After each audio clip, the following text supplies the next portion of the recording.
Oh, we may as well get started then. Alright, I'm about 99% sure these days that this transition works, so let's go for it. Oh my god, when that OBS updated, everything broke and I was like, ah! Yeah, because fair enough in your case, because you have a lot of random weird effects and everything that seem to pop up on your stream. I'll ask about those in a bit. Nonetheless, yeah, go ahead, reintroduce yourself then. Hello, salutes, I am Captain Rilu of the Star Beam Brigade. I'm a variety streamer on Twitch. I mostly stream 3 times a week, and I also do TikToks, and I'll be having YouTube soon, but I need a film. Good introduction. Nonetheless, though, since you had to mention it, I'm gonna pick apart the part variety streamer. You are a proper variety streamer, right? You actually play a lot of different games, not just, you know, whole variety stream and play Apex, right? Right? Yeah. I do. Well, the thing is that the reason why I don't play Apex is because I'm not really like attuned to the competitive FPS. Specifically anything competitive side, you know how it is. Yeah. You know, the toxic competitive scene, so I don't really play anything like that. But yeah, I do play like a lot of games. I try to make my Mondays action. I try to make my like Wednesdays like, usually horror, because like those types are kind of like the genre that I end up dabbling in a lot, but it's always different games all the time. And then Saturday I just do whatever. So yeah. Oh, fair enough then. We have a proper variety streamer for once. Yay! Damn it, I forgot to hook up my applause button, but anyway. Alright. So, I may as well ask, what inspired the current design here? Because I know when I interviewed you last time, it was like 1 or 2 weeks away from revealing this bloody thing.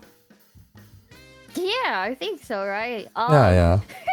Oh my god. So, this design, I was trying to find people to help me out, but I'm terrible at trying to figure out who I can ask for like design stuff. So I ended up having to do the drawing design myself and then reach out to other artists to make it look nice. So most of my design, it's very like it was kind of like JoJo inspired. Like you can very obviously tell. Oh. Control. Oh god. Yeah. Yeah, and then there's also Kill la Kill Mako, and then there's also Gintama and Mass Effect.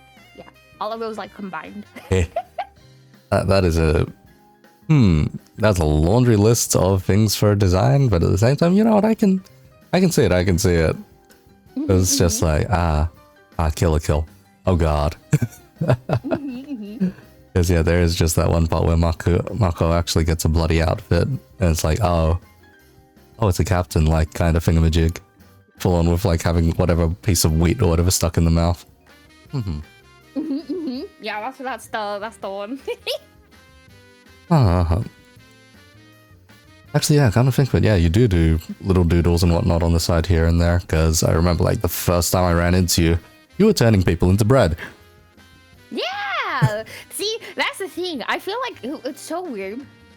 Like, the beginning of, I think, 2021. Oh my god, I have to remember which year now. Beginning of 2021, I was still, like, fresh off of, like, the VTubing stuff, and so I was trying to be like creative as hell. Yeah, like it was like taking the hobby and then being super obsessed with the hobby and doing like art, doing like game shows, doing fanfic writings in 15 minutes per fanfic. I did like everything under the sun. Yeah, anything that sounded interesting. So yeah, because you were one of those ones which got like hyper experimental with a lot of stuff. Definitely. Because any time that I tuned in, at least for that first year, it was just like, what in the bloody hell is going on? What is she smoking? Actually, no, she's hopped up on a crazy amount of caffeine. Okay, you know what? Fair. Yeah, everything's chill because I have like this hobby's kind of like calmed down at least to like a standard point. But now I just have other things so obsessed over it, so it just ended up being like, oh, this stream, and then the occasional, oh, maybe I'll do like some random game that I don't usually stream that often, or I do like watching and or just chatting, and I just talk about random shit. But yeah. I do have to say there is a level of accumulated chaos just over time on that channel of yours. Because Because I was like, okay, maybe a year ago I saw you edit something onto a rocket and watch the rocket just fly up and everything. I was like, oh, that's probably going to go away in like a couple of months or something. Tune in like a couple of, like just this year sometime, a bit ago, and I'm like, oh god, the rocket thing is playing again. Oh god. Yup, we call that Boom the Moon now on my channel. And OGs remember the whole 4-hour session of me trying to edit that damn thing and put it to music too. But we even kept count, or at least I tried to keep count. We currently are on 864. Yeah. Oh my god. That thing's bloody popular then, I guess. Yeah, that thing's bloody popular. Anyhow. So after all of this experimentation, after this entire god knows year and a half at this point, why VTubing specifically? Why have you decided to stick with this one instead of going anywhere else? Okay, so when I first started, I was like, oh, I could be a streamer. Because a lot of my friends from VR chat were pushing me to stream because they're like, oh wow, you're so enjoyable. And I was like, wow. Like, I could definitely do, you know, something like this to get, you know, step out of my comfort zone, etc., etc. And then, but at the same time, I figured out what like VTubers were, you know, to get down into the VTuber rabbit hole. And then you're like, wow, I can have my own like anime girl. And I still remember how I basically sped run my debut for like like that whole month I sped Reddit, it was kind of insane. You know how most people have like prep time, etc., etc. You know, it's either you debut or you don't fucking debut. So it's one of the two. But yeah, after all of that, you know, you get the character, and I thought this VTubing stuff was gonna be done in like maybe like 6 months tops, you know, and like maximum. But I was still here after a year, and I was like at my year anniversary, and I was like, whoa, it's been a year. And then I was just like, I have my crew now. You know, my established crew. Like, I feel like it's them. It's a combination of them and like my VTuber friends. That I'm still like a VTuber. Yeah. You know what? Fair enough. At that point. And I did notice you're going ahead for a 3D as well. So I may as well ask at that point, are you planning on going back to VR chat then? Oh, I'm always on VR chat.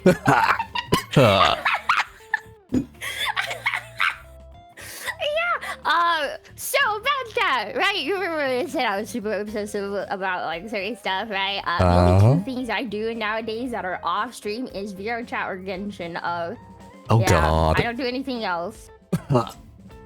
Yeah, like before this, I was literally looking at all the booth items I purchased for my booth model for VR chat. I went back to my roots, my home, basically. Yeah. Oh man, because for me, I went ahead and explored VR chat about 3 or 4 months ago, give or take, and I was like, I had a tour guide at least, just taking me to various different worlds and all that. Thankfully, didn't run into anything too jank. God, some of the stuff on the JP side is kind of wild, and they are very addicted to using like 2 or 3 different avatars, but Jesus Christ. Yeah. Playing golf in VR chat is horrifying. Oh, you went to that golf world. Yeah. I got super competitive with my friends there. We said that whoever is last place has the extra chromosome. Yeah, if I would ever do that, I'd 100% be me. I think I was like, you know how there's that scoreboard at the end, which is like, oh yeah, you get this score, that score, this score. I was at the very last one, which was the non-existent one. You got over 100 and something strokes. I'm just like, am I just this bad? God, VR chat, oh my god. Once you stay in VR chat for a very long time, and I think this is also contributing to why I like became a VTuber and why I'm still a VTuber is like I like looking at anime model move. I like anime model because I have full body in VR chat. Oh god. Okay. I became a mirror dweller and I just danced in front of the mirror. I see. And then I bought the live 2D, and then now I wanted a 3D, which is happening next week. But now I have a 3D. It's great, yeah. Yeah. Full circle. Yeah, having a 3D around is very nice. Like, I've got one lying around. Unfortunately, connecting connecting the tracking and all that is a bit of a pain because this room really hates Wi-Fi. Yep. Like, this is like a Wi-Fi, like an anti-Wi-Fi chamber. It just completely hates it. I think this corner of the room barely gets a connection from it, but then like the side with the bed on it just screams no. It just immediately swaps you to like mobile data instead. But hi, I do have to ask then. What side of the anti-cheat debate were you on for VR chat then? For the anti-cheat one, it's more like I didn't really have much say because I think it was still during the time when I was slowly getting back in. I think after the update when they put the anti-cheat stuff, I finally came back to VR chat and they had like all these menus, etc. You know, like UI changes and everything. And I was just like, oh my god. Oh, and by the way, so I had a what do they call it again? EMVRC? Yeah, I had the EMVRC client, which just allowed you to just grab whatever model, like public model that was on their database. Since that was gone, because it was considered HE like any clients, etc., anything else. This is when I got into the booth model addiction. So yeah, me purchasing models. For oh god. Recently. and I went off the, well, I didn't really off the grid, but I was just became less creative on the VTubing side because I was like, ooh, let me go build a VR chat model that I'm never gonna show to anyone. It's great. Like, just, okay, how much stuff have you loaded into that damn thing then? In which case? For VR chat? Yep. Ooh. Since, okay, so let's see. When was my purchase from... Oh, God. Purchase was in... Because it was a recent. And, yeah, it, like, kind of happened somewhere around, like, September. So I have like 3 models, but one of the models has like 4 different versions of it because sometimes Unity likes to break when I try to do things, and then I have like a version of the model uploaded, but I can't go back to that specific instance of the model to fix and re-upload, so I have to do another instance of the model, and it just becomes another version of the model. Yeah, so yeah, I have like probably like maybe 6, 7 models uploaded, and I was gonna do a world, but then I lost interest, so so I have an unfinished world in my Unity. Yeah, making worlds is a bit of a pain in Unity from time to time. It's just like, this one little inconvenient feature is just standing in your way. Dreams. That's about it for Unity and the plugins that are involved for VR chat. Good God. Oh yeah. Let's see that. May as well just dive ahead into this one, because I remember, like, right at the end of the interview that I had with you last time, you were one of the first ones that managed to establish this damn thing as a common answer. So why did you go for a 2.0 in the end, and how was the 2.0 in the end? Oh yeah, so yeah, 2.0, right?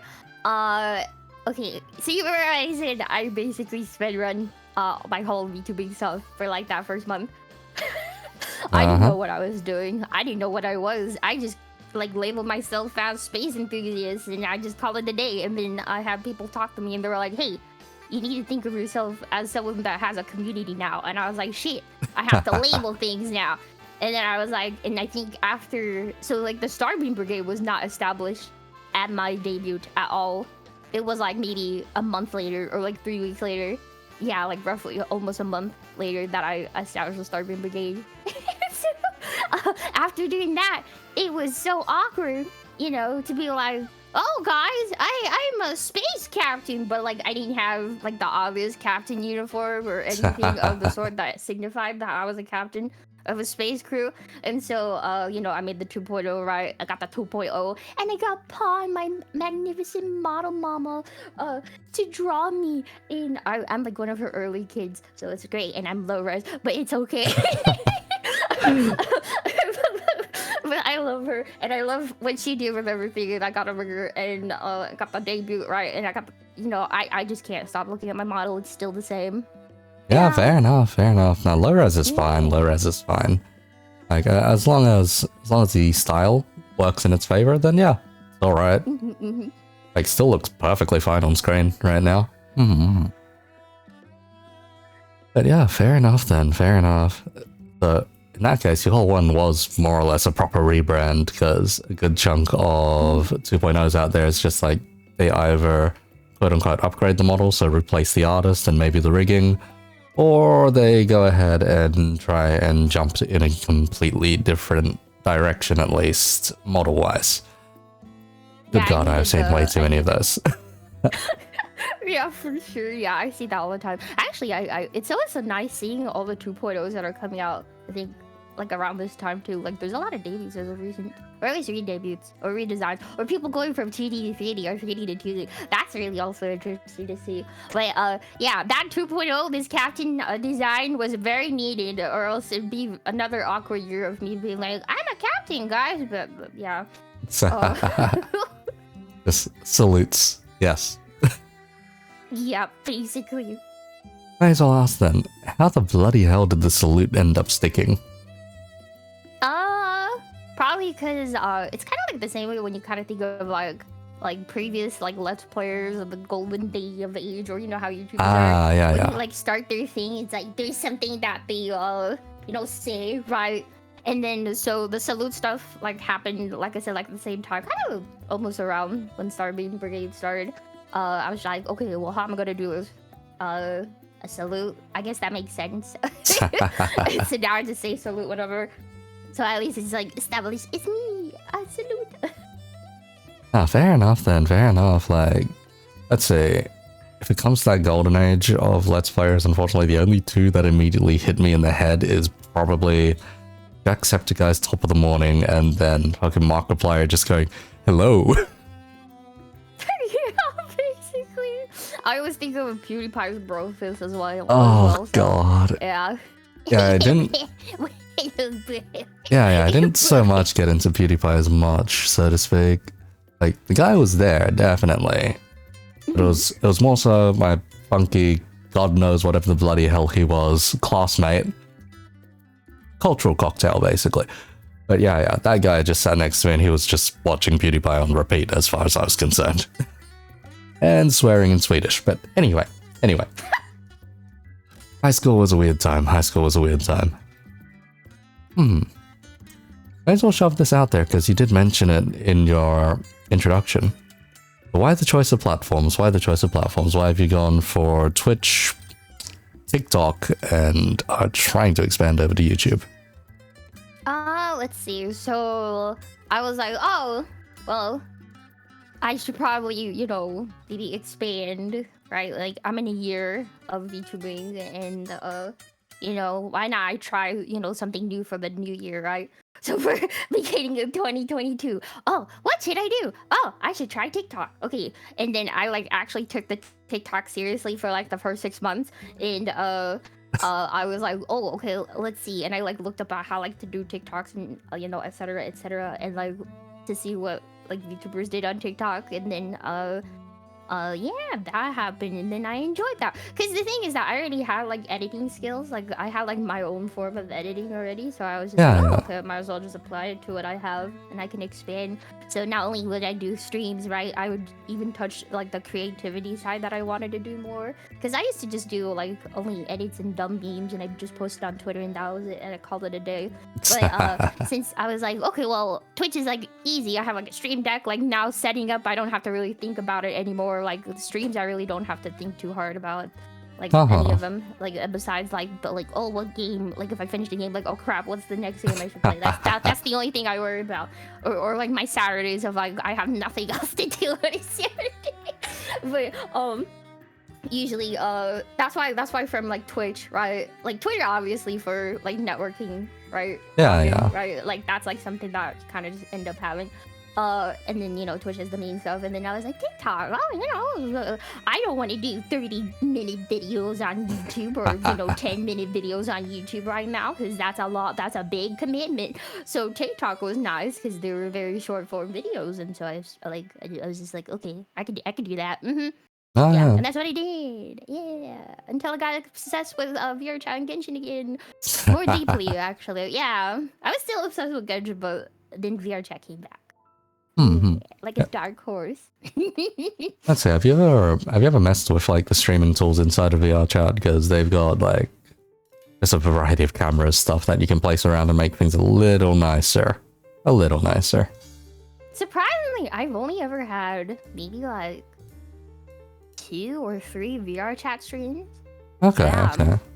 Because usually like for VR Chat, like my normal account is literally where my VTubers, I guess people who are VTubers have been friending me on. So my normal account and the VTuber stuff, they're all on the same account. It's not like separate. Like I don't have like a content creator account. And I was like, oh god. So I try like my hardest to at least keep that separate. But so I just need to remember who the hell joins my world, or if I join someone else, I'm like, who is this again? I don't remember. But yeah, usually like. Yeah, I mean, I have. Yeah, for VR Chat, I forgot the question. Anyway, left my brain. Have you messed with the cameras in there before, basically? Oh yeah, the cameras. Yeah, I've only used like the streaming camera. That's it. But seeing the new stuff for the menu, like you can like move the camera now, like even further without having to like physically move yourself. Like that's nice. I was playing with that a lot. But yeah, I haven't really done anything else like multiple cameras or anything yet. So Yeah, at most for the multiple camera stuff, I messed with it for a game of pool. Basically, it was just like, yes, I will shove the camera over here. Now we play pool.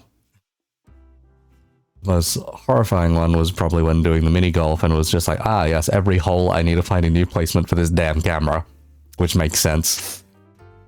And a good chunk of the time it would just be hearing me scream from a distance and be like, yeah, this is appropriate. This is appropriate. Good God.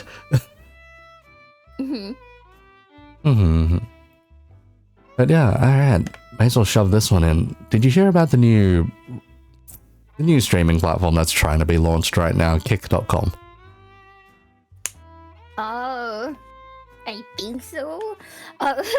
Just because of the whole social media stuff that was happening, like everything was on fire. Like since September, actually, that's very coincidental. In August, September, everything was on fire. I didn't really look at any alternatives because, like I said, because I take this as a hobby. I don't really have a need if I'm forced to move to a different platform. I mean, if it was like suddenly Twitch servers just completely died and shut down, like suddenly, during the same year, currently, it's not only 3 or 4 years, I'd be like, oh no, where do I go? No, if it was, I don't really look at alternatives aside from the usual main platforms that everyone goes on. Yeah. Yeah, that's fine, honestly.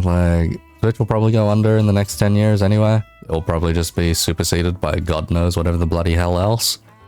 But, it's here while it is. It's here while it is. Actually, I think that's how it usually is with technology.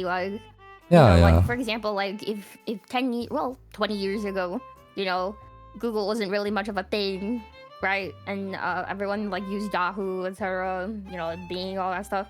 Right, and then Google comes out and just takes over everything. It's going to be something similar to that. Someone's going to make something more innovative and take over. So. Alright. Speaking of which, may as well have you re-answer this particular question. So, what does content creation mean to you nowadays, then? Content creation. What does it mean to me now? The short summary. Gifted child burnout, but utilizing their skills. That'd probably be the best summary. But oh God. Calls out everyone in the VTubing scene. But oh my God. Nice. I mean, that's pretty true. Anyway, but when you're kind of the jack of all trades, but you're not really good at anything, specifically, particularly, you're like, where can I apply that? Oh boy, content creation. Oh, I can draw, sing, and dance, and do fanfic writing, and do game show stuff, and do all this stuff, and etc. Video editing mainly because that was the one I enjoy the most. I can apply it all there. That's great. And then I think that was the start of it, right? Yeah. Over time, it just became kind of because content creation for me now is starting to blend in with just now my whole VTubing stuff, because VTubing is just only a little umbrella, a little niche of content creators, right?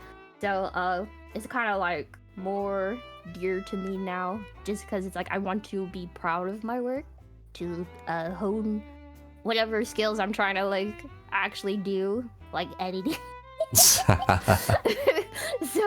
yeah, it's been more personal, I think, because before it would just seem not really in touch, but now it's more personal. And with the accumulated chaos over the years, you're doing a bloody good job, I'll say. Yeah. Yeah. Nah, that's good then. You've managed to hit your stride then at that point.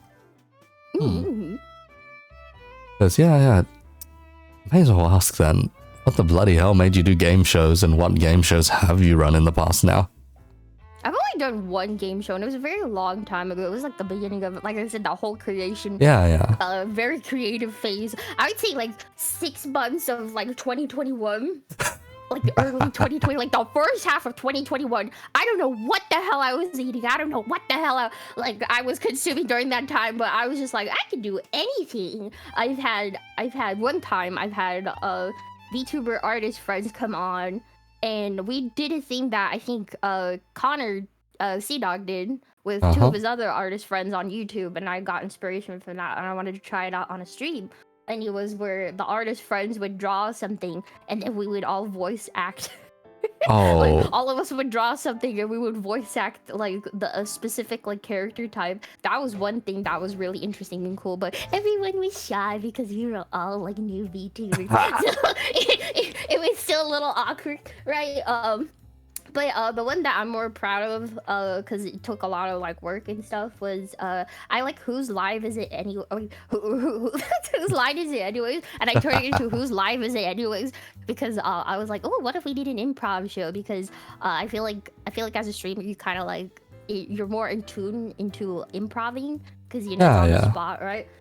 So I like brought in like maybe like 4 people to do like improv with some. I tried to make it. I like test runned it with people that I thought would work out pretty well. Fun fact: Lauren Eiffel was on the first episode. That was funny. That shit was hilarious. I was cracking up. But I think I only had like four episodes of the show. I think I had 4 episodes of the show, and then after that, I was just like, I'm tired. But then I had people reach out to me, and then I was like, it's more the case of I try to like figure out who's the right people I want to group up, because I can't just group up anyone willy-nilly, you know? It gets very awkward if you get people that are not friends with each other grouped up together. Oh, yeah. 100%.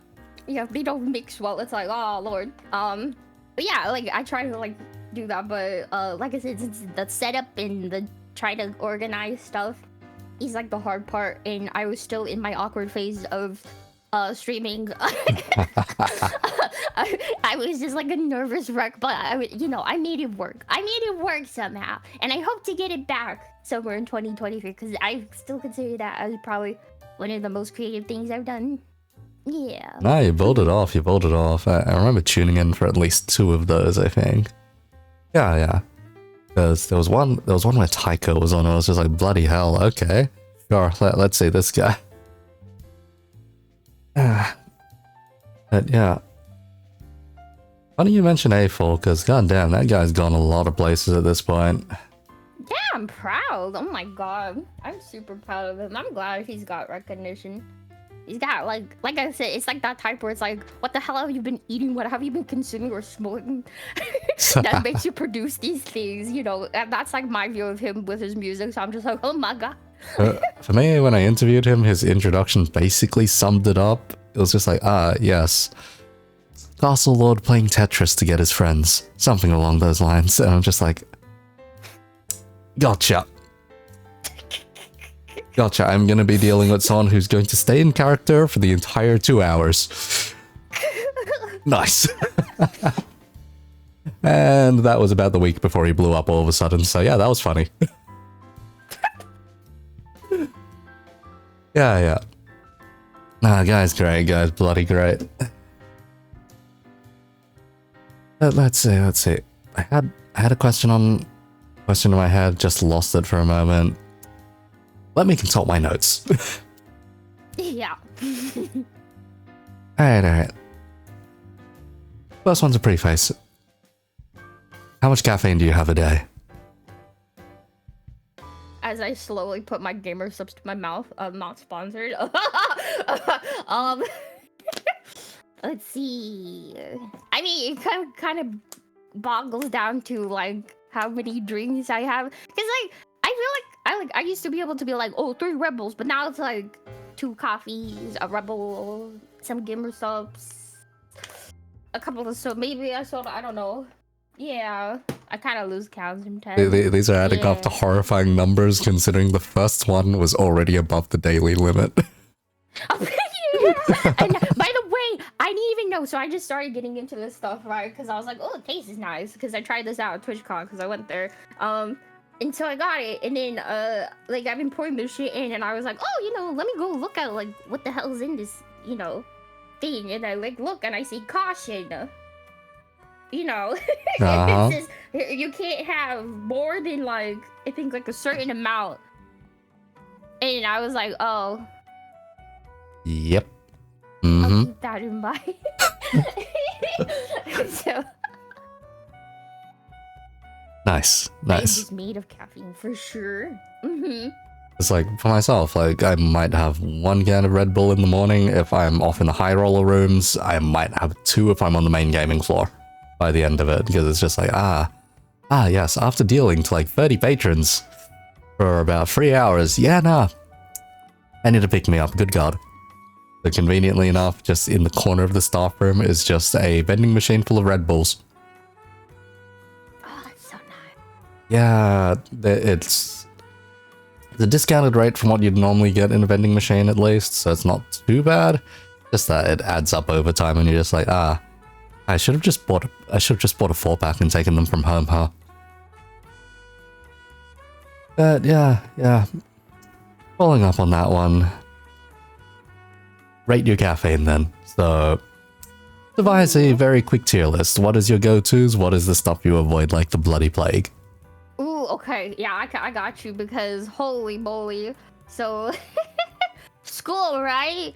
I had a whole semester where I probably blacked out because I thought I was gonna fail shit, and then I got A's and B's by the end of that semester, and I was like, what happened? Nice. And it's like all core classes too. There were not like 15 hours, 16 hours of core classes. Oh, yeah. 15, 16 credits of core classes, and by the end of that, I was like, well, and the one thing that I can say that was my go-to for that, and it's still my go-to today, is tropical Red Bull, baby. Yellow tropical Red Bull. That thing, I had that stacked up, reaching the freaking ceiling. I don't even remember where I put the picture, but I had a picture before of my freaking Red Bull like tower touching the ceiling. It was great. But yeah, that's usually my go-to. And a lot of the Red Bull flavors, I would say maybe like my least favorite Red Bull flavor is like the that sugar-free one, because I had a terrible instance of they brought in warm sugar-free Red Bull because it was like in the car for too long, and so they brought it and they thought, oh, this is fine and dandy, and they put Soylent right next to it. So it was just like you either had the lukewarm or hot sugar-free Red Bull or the stupid Soylent that wasn't even the chocolate flavor. I was like, I love it here. So yeah. The sugar-free one is probably the one that I pick up the most often, because it's just like, yes, this one doesn't feel like caustic soda going down my throat. Okay. But yeah. Okay. Let's bring up a couple of other brands here. Mm-hmm. What about V's then? What about V's? I don't think I've ever tried that. Really? I tried, there's stuff I've tried would be like Bang. Do you know Bang? Yeah. Yeah, I thought like Bang, but I was like it just felt sugary. I don't know. I mean, I had like Monster. Yeah. Monster's like an obvious pick here and there. Let's see. My particular story with Monster is pretty jank because it's like, okay, I was dealing. I needed to pick me up. The only thing in the other vending machine was Monster. So I'm just like, you know what? I'll pick one up, crack it open, try and take a sip. Absolutely horrified at the taste. I'm just like, okay, that woke me up for the different reason. Oh god, everything feels terrible all of a sudden. Oh god, okay, you know what? I don't have anywhere that I can conveniently pour this out, so I'm just gonna leave this in my locker. Oh, speaking of tier lists, I think I have something for you. Oh god. I can give you this. I briefly remembered having one stream where I drank a bunch of random like energy drinks and I rated them in a taste testing tier list. And don't worry, I didn't drink everything fully, so I didn't have like a major heart attack or anything during that. But yeah, I was gonna say, like, I remember you did a stream like that. I was like, oh god. Oh god. The actual tier list, I think, based on what I tasted. Wait, are those just photos of the individual ones that you had on the time? Yeah, I took picture and I cropped it and then I poured everything out in the toilet later. God damn. God damn. As you know, I kept that yellow Red Bull though, baby. Yeah. Ah, the monster cans fall in like the C tier and B tier. Wow. Oh, there's Rockstar there even. Huh. Okay, okay. Yeah, I can get behind this for the most part, yeah. Like, personally, I don't have Bang probably as high, but that's about it, really. Oh. I think I had the black cherry one. Yeah, I see that there. I completely don't remember. When it came to that one monster can, though, take a guess how long it stayed in the locker for. Oh, no. Oh, no. Was it like weeks? Was it like maybe like 2 or 3 weeks? I wish. I wish it was just that short. So you're telling me you just made your, like, was it an open, like it was an open can too, right? Yeah, it was an open can. Oh, your locker must have smelled like bleh. No, surprisingly not. Like, surprisingly, the smell just wasn't there at all.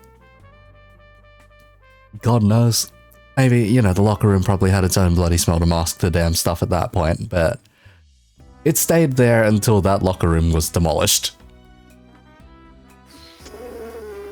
Because I didn't particularly have a good way of disposing of the damn thing on shift, so I was like, do I want to walk out of this place holding onto a monster can looking like an absolute piece of God knows what? You know what? The monster can coexist for a while. I'll find a good time to dispose of it. Eventually, doesn't find a good time to dispose of it. And this is normal monster, right? Like Yeah, this is just the original, so I'm just like, this stuff is god-awful. Because, okay, I still remember what I said what the original monster tastes like. It literally tastes like cleaning wipes. Yeah. Like, it's got that kind of, sharpish taste where it's like, yeah, no. Then it tastes like soap after that. Yeah, ain't great. Yeah. What's wrong with monsters? Hey, on this tier list, even Iko can contest to this. I have one monster drink that is on the A side, and it's Monster Rehab, and I think it's like a red color. I don't know what flavor that is, but I think it's a tea. It's like a raspberry tea. I think I have that at A. Yeah, and right below that is B on the first one that actually beats the first Red Bull. Was the white Monster Energy Ultra. Yeah, that one. Okay. That one's fine. Those two are fine, but like yeah, the white one's tolerable. It's just yeah. That original one is kind of god-awful. Yeah. Oh god, I think my first dislike for Monster was, so you remember when I said that whole semester with all those yellow tropical Red Bulls? Yeah.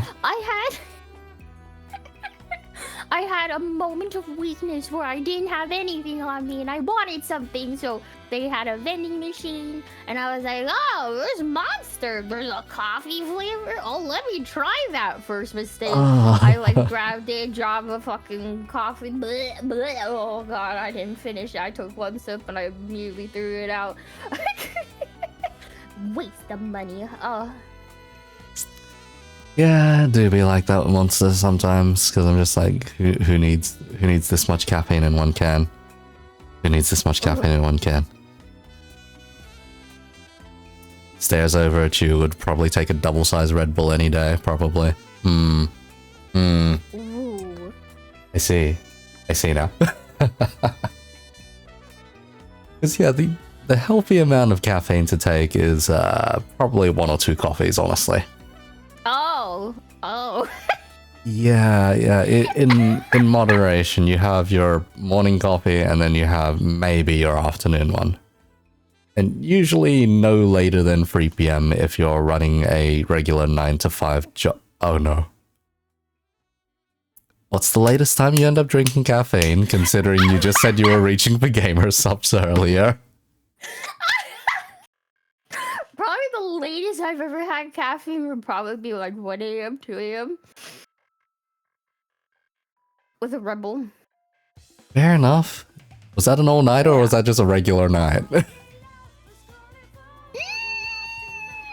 I mean, lately it's not super bad, because that would be during the student years. But now it's just like, oh, I have leftover coffee. Don't mind if I drink. It's usually like a cold brew or something. Yeah. Okay. You know, that works out alright. That works out alright, because back in student times for me, it was get completely dead drunk the night before, rock up to class holding a Red Bull. Wait, you just reminded me. Oh my god, I used to take 5-hour energy shots with my friends before class. Huh? 5-hour energy. So like it got to a point where like Red Bull wasn't helping. The freaking like 6 shots of espresso with a cold brew wasn't working. And so like my friends, one of my friends who was also a terrible caffeine addict came in, and he was like, hey, I got like these 5-hour energies, they're not bad. And like we would take it right before like the most difficult class, so like we just sit there front row and then yeah, just take it off. Okay. They were small, but like yeah, no, fair. 5-hour energy, yeah. So I may as well ask then, what's the worst crash or withdrawal you've had in relation to caffeine then? ooh, probably like if I haven't had caffeine in a very long time and I was like deep in it, I'd probably have like shakes or something, like limbs aching. Yeah, just like randomly at night when I'm trying to sleep and I'm like, oh.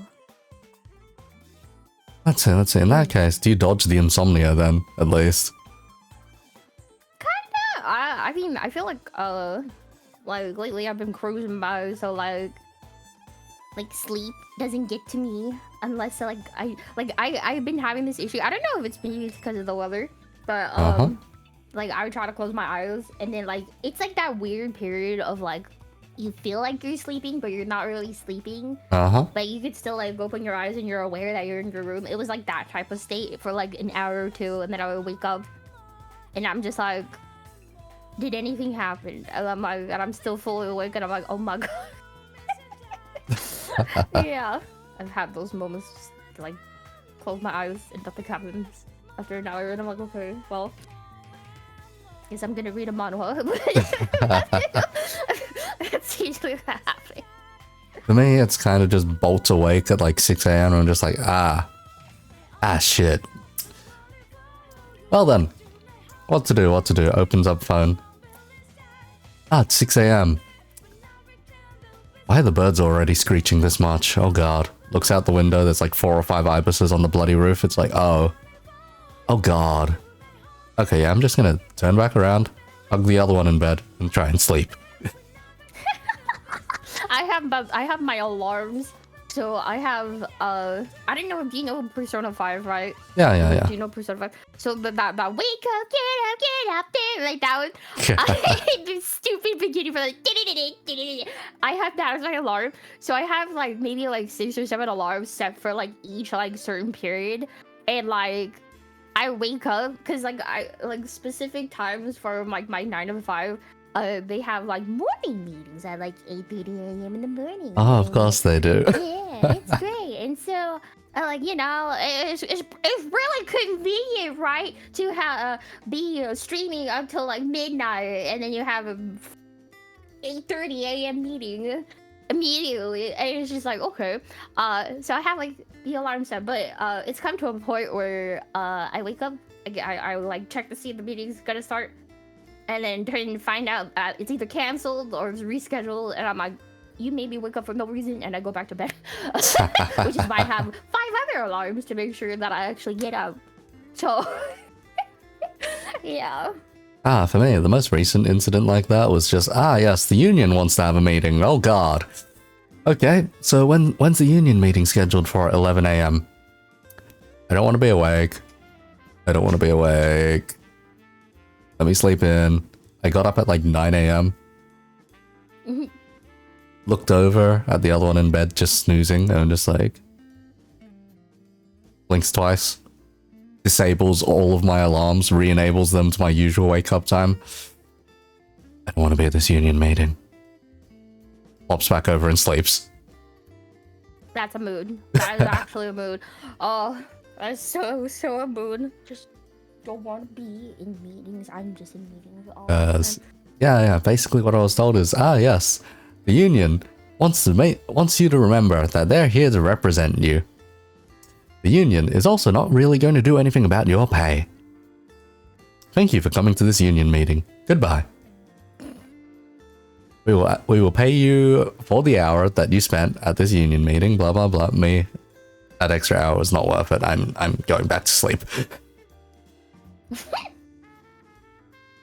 But yeah, that's pretty much what I was told about the union meetings. That was, nah. God, I am going to hate it when I end up getting shifted over to night shift. They haven't done it for a year so far. They said they were going to do it every 3 months. I haven't been put on there yet, so I am dreading it entirely when it comes around. Oh, rip.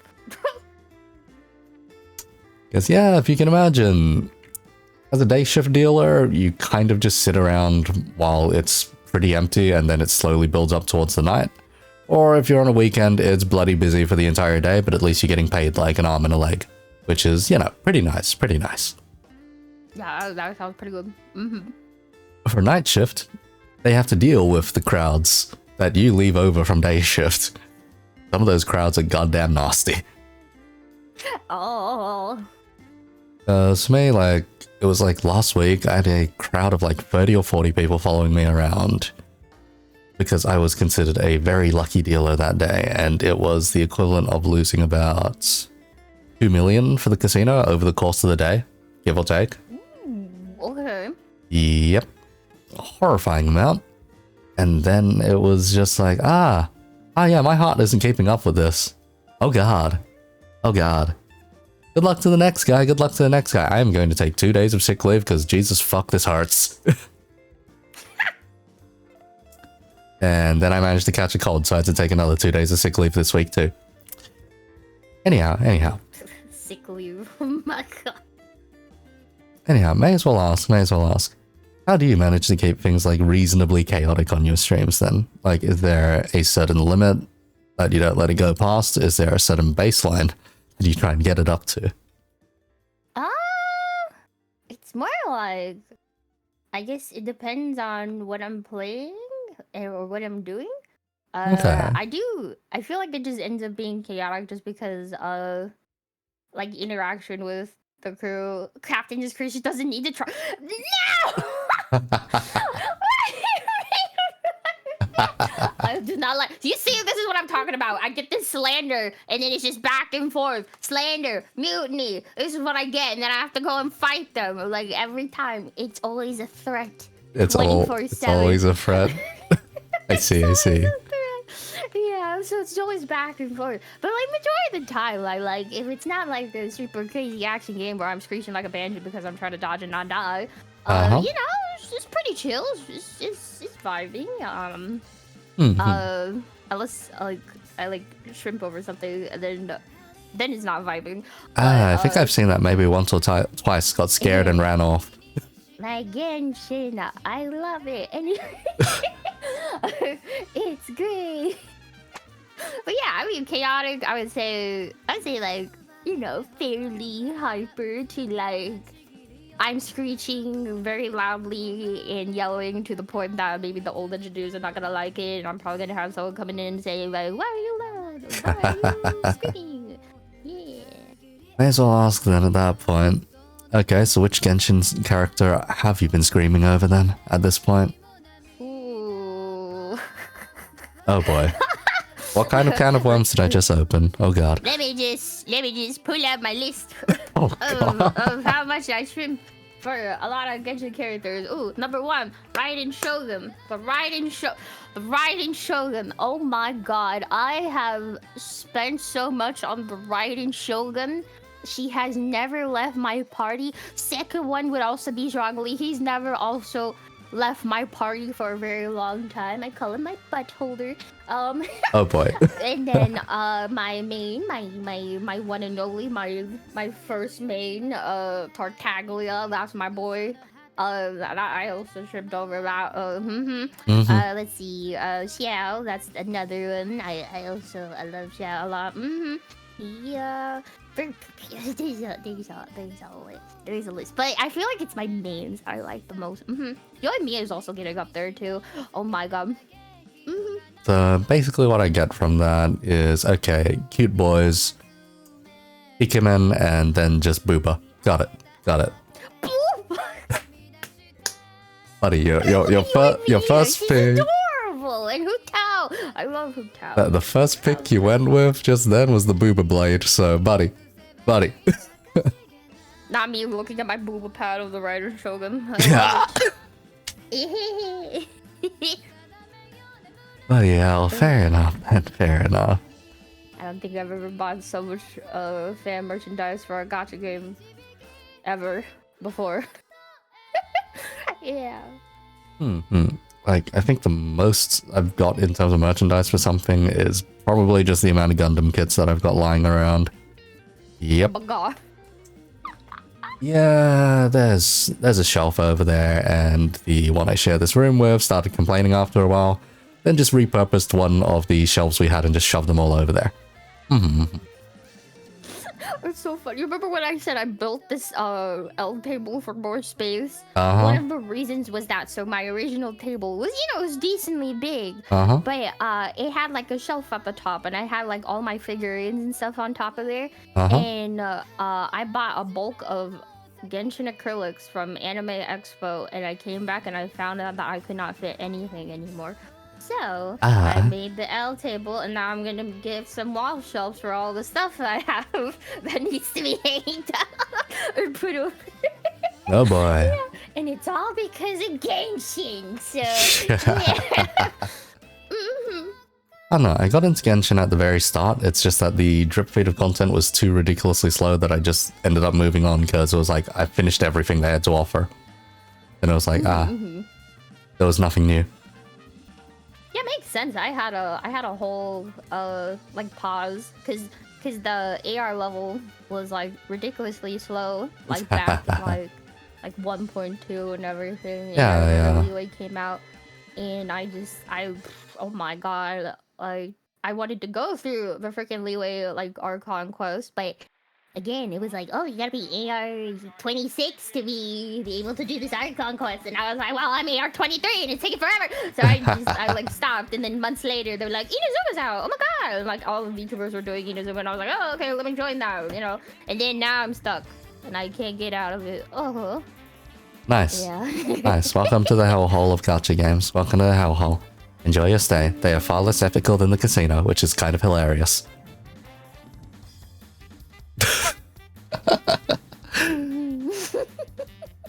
Anyhow. Choice of games for streams then. How do you end up picking out the games that you want to play on stream? I usually try to kind of have a balance here, because I know a lot of people that either like, oh, you gotta play a game that's like streamable, or like, oh, you gotta play, like, why do you gotta do that? Just play a game that you like, right? I try to like kind of blow. Oh my god. Anyway. See, this is what I get every time. Okay, so I try to like have like a balance, right? I try to have kind of like games that I really like that I know that are streamable. Because there's a lot of games that I do like that I know are not streamable. And I try not to do that. So that's why I leave my Saturdays open, so I can just try and test things out. If I'm like, well, I'm kind of curious, like, what if I did it? But majority of the time, it's very like, oh, I'm interested in like this action thing, and I check to see how many hours, etc. And like I plan out how like long would it be, because you don't want to have, because I try to like, I don't do a game of the same game like every stream, because my streams are very spaced out. They're not like every day or like back to back. Monday, Wednesday, Saturday, and so like I try to keep the same game on the same day, so it's always a week. Yeah, so it's a week between each thing, so yeah, almost so the classic Let's Player mentality, I guess. Almost. Yeah. Like way classic, not the I spam upload every single day kind of mentality. Yeah, basically. No, that works out fine then. That works out fine then. It does give you a proper variety in comparison. Hi. The amount of people that I've had on here, quite variety streamer, then had to go back and say, yes, I mainly play Valorant or Apex. I'm just like, internal screaming. Okay, what can I talk about? What can I talk about? Okay. If it's Apex, it's the aim assist debate. If it's Valorant, it's about specific characters being broken or whatever. Okay. Great, I got nothing. Nah. I feel bad because that just reminds me of how many, like, I think when like some people want to do collabs with me, right? And I'm pretty open to like a lot of people doing collabs, like that's why my DMs are open and people can just send whatever. But I remember like when I was picking up traction at the beginning of 2020 or 2022, not 2020, 2022.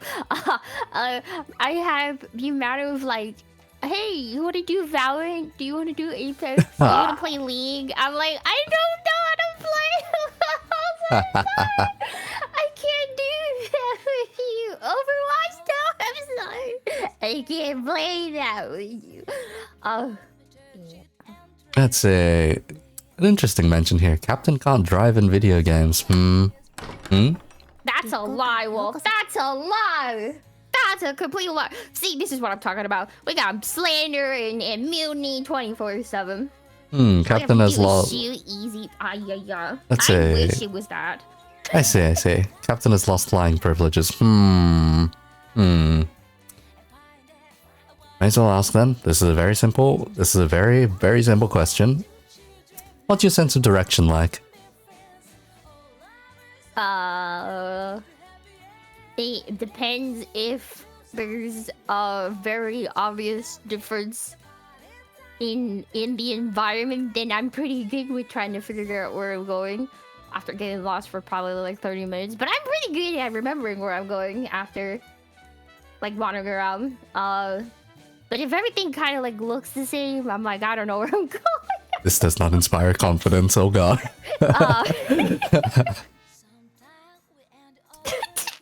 Simple note to self, do not let Captain take the helm. Got it. I have a navigator for a reason. You think I do things on the ship? That's the best part about being, head honcho of the ship. You don't have to do everything. Yeah, I make the minions do it. Yeah, yes, the best part about being in charge. Delegation. Yeah. God, it was a very horrifying time when I had to once delegate stuff for an anime club. Oh, no, not the anime club. Oh god, no. Let me make this one worse. Imagine you run an anime club. Delegation's already bad enough in one of those.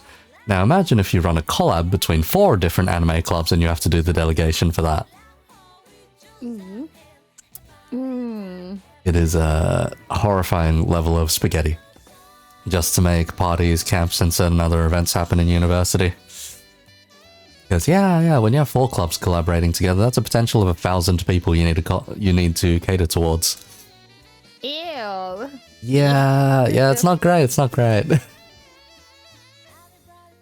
Let's see. Oh god. How do you live? How did the others not die? So they ask.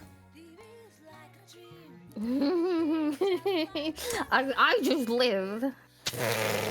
How many casualties have there been, Captain? How many casualties? It depends. You're gonna have to. If it's casualties, just look at the cafe reserves just to see how much there is in there. I see. At this point, it's not even like, it's not getting drunk to forget, it's just getting hopped up on caffeine so that the world goes too fast to remember. Yeah. Fair enough at that point, fair enough. Good God. Alright. I'll throw this one out there since it's been a year and a half and whatnot. What are your current thoughts on the indie scene? Wait, what on the indie scene? What are your current thoughts on the indie VTuber scene? Oh, thoughts. Oh. I mean, it's grown big enough that, it's just another, like, niche little bubble of content creators, so. it's gotten big enough that we have voices now. Like people are noticing and everything, so that's kind of cool. Yeah, I mean it's nice. It's at that point where you need to have more innovation to stand out. Now it's because it's gonna be like the same thing with like if you were just like a regular like IRL streamer, right? Yeah. Like what's gonna make you different than every other IRL streamer? Like what else do you do? So Mm-hmm. yeah, because you know it's like it's obvious we have the anime thing, right? Okay, but what else? Right? So yeah. Yeah. It's not enough to just be a VTuber these days, in comparison. Yeah, before I used to just fly because it's like, oh, it's new. But now, like I said, it's like there's a lot of people now, so you gotta do other stuff. Like, yeah, we're past the boom and all that. Now people that just want to stand out are trying their best to appeal to companies, I guess, at this point. Would you ever see yourself trying to join a company? Probably not. I feel like if it's a like indie one, like smaller, I want to keep my captain stuff. Like I can't just drop captain. But if it was a specific like like one of the big honchos, right? Either between like Hololive or like Niji Sanji, probably Niji Sanji just because I started my VTuber rabbit hole dive because of Niji Sanji. Huh. Fair enough. Honestly, I'd say you'd be one of the kinds which would actually be successful coming out of Niji, is the thing. Because when you compare the two corporations, Hololive is very much talent development and talent production, so they actually throw you on a very defined path of becoming a quote-unquote idol and whatnot.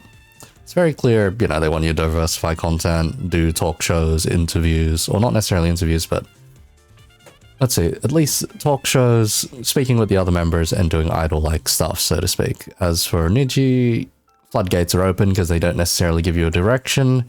They give you the brand and the advertising. That's about it. Yeah, that sounds about right, yeah. Yeah. In your case, yeah, you're already fairly established in the kind of stuff that you actually want to do, so yeah. You've got that running for you, That's why, yeah, Niji actually wouldn't be too bad a pick in your case.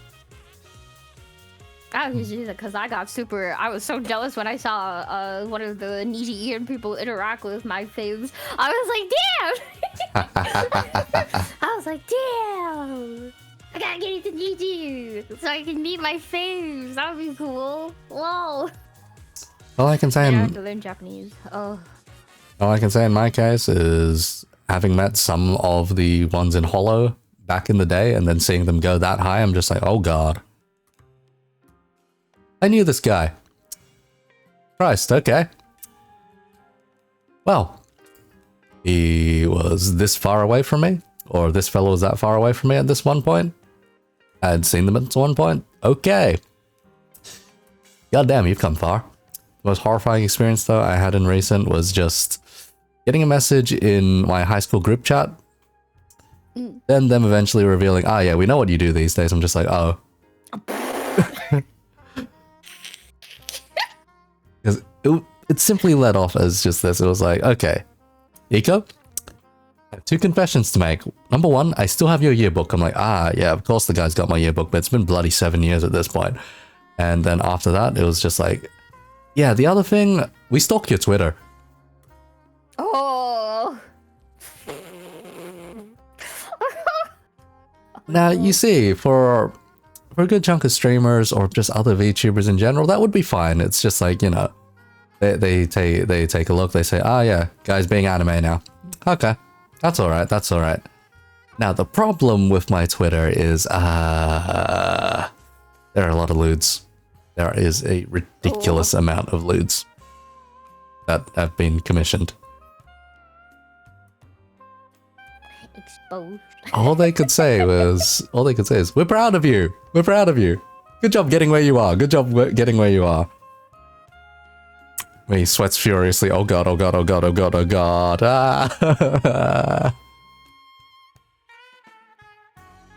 It's like, oh god, what else have they dug up? What else have they seen? They're like, oh yeah, we've seen you sing as well. I'm like, yeah, but fuck, that was a thing I specifically did not do throughout the entirety of high school and held back on until university. Screams. Just so much screaming.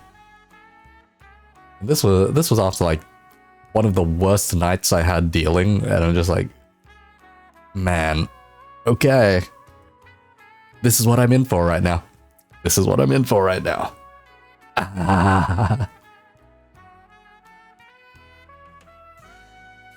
Also, give me just a moment here. I am going to check through this deck of cards.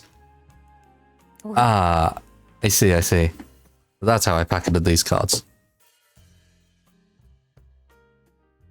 So the thing was, last time I did Blackjack on stream, there was a bunch of random punishments and all that. Oh. Not sure I have that list of punishments lying around right now. It might be in this one little bag. It is in this one little bag, actually. Okay. And the thing that I did with this was just, how does one put it? I did the classic thing with Blackjack, at least at a casino, where you shuffle multiple decks into one larger deck. Now, I didn't realize that I packeted these cards into 2 different boxes, still shuffled. So I'm just like, fuck, okay. At least managed to find the second box just now, so we do have cards. Now then, are you feeling lucky, Captain? I did my pulls for Genshin today, so we'll see. Yeah. In that case, I have to ask, were the results good? Did you pull a 5-star? That's why I'm like, I used it up already, so my luck is already used up. We'll see. Just, yeah, a bit. I see. Yeah. That's it. Alright, give me just a moment here, and I will convert us over so that people on stream can see the cards and all that. Let's see. Right, I should move myself in front of a bloody chat box. There we go. Alright, that should activate the camera. Hopefully the quality's okay. Lighting's a bit scuffed right now, but it'll do.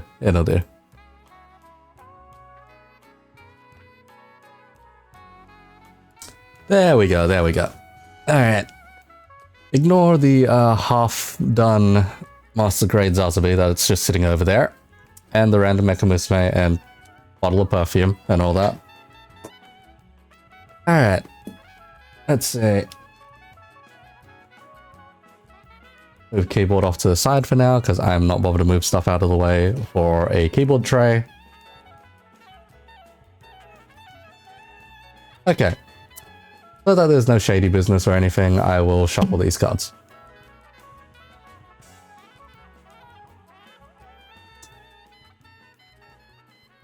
So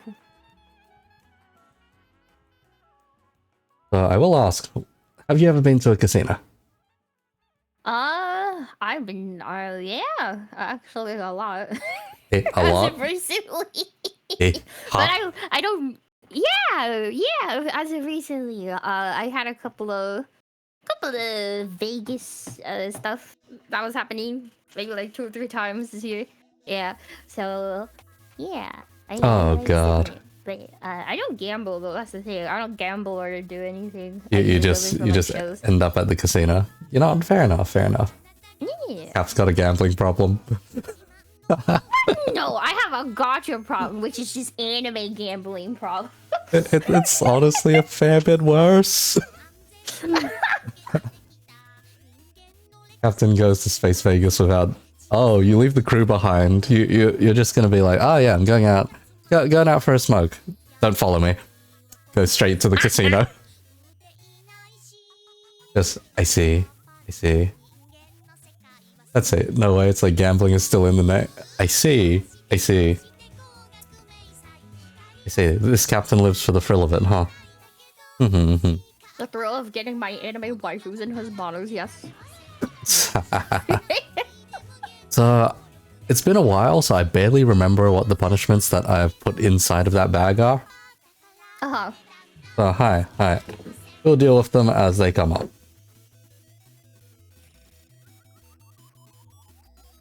Alright, step one of the shuffle.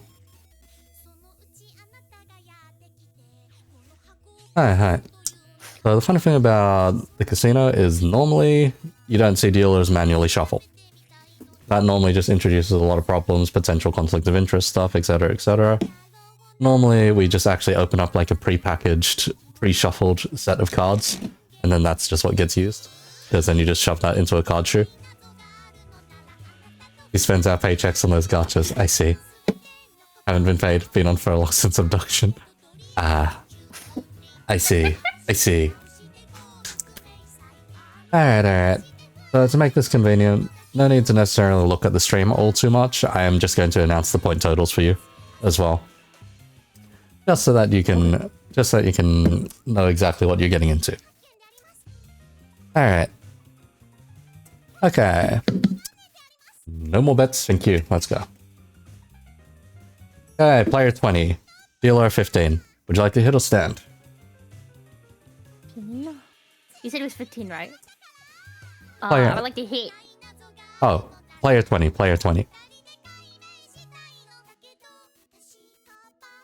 I don't think you want to hit if you're on 20, buddy. Oh! I thought you said 15. Okay, yeah, I'm staying. You're staying? Alright. I'm below 16, so I've got to hit regardless. 18? Nope, I lose. Alright. What's the worst that can happen?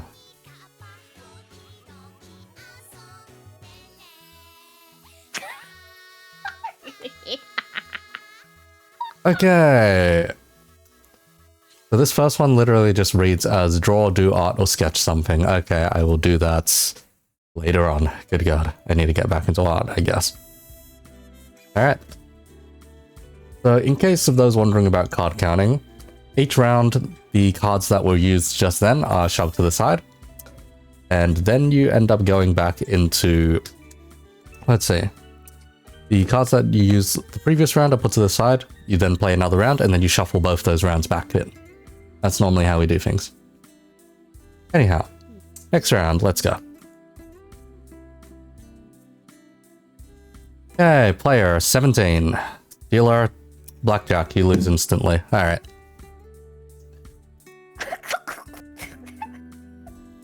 Rigged anyway. Rigged.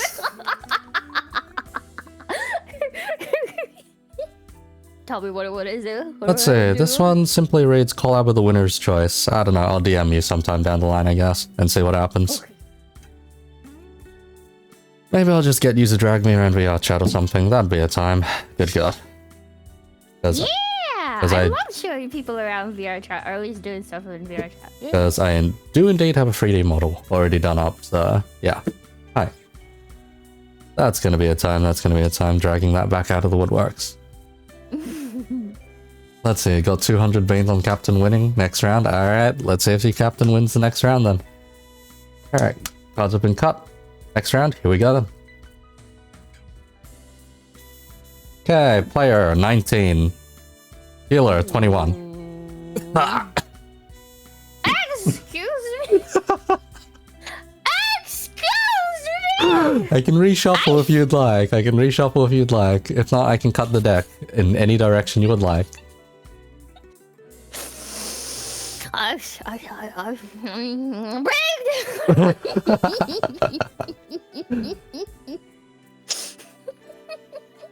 No, I'm not a stinky. What do I have to do? Okay, I'm glad I don't have to do this one because this was one that I lost with last time. This one, this piece of paper simply reads as pilk. Ooh, actually, I wanted to try that. Wait, why would you want to try pilk? Oh God, why would you want to try pilk? I saw one commercial and I'm actually genuinely curious. And it's actually not that far from me mixing other stuff anyway. I've mixed worse. Yeah. Oh God, yeah, we'll note that one down for later. Captain drinks pilk. Oh God. Because the thing is, I still have to do it myself. Because each of these has like a year-long statute of limitation, basically. So just do it within the year sometime, basically. Alrighty. Next round, here we go. Alright, player 12. Dealer 11. This is a much more even one. Alright. Hit or stand, 12. Hit. Bust.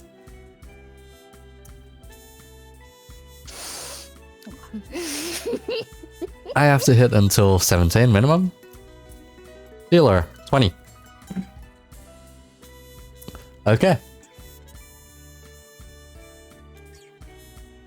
What have you got this time? What have you got this time?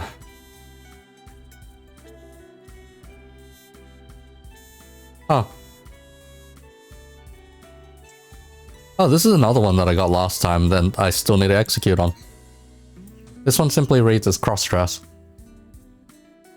Oh! Uh-huh.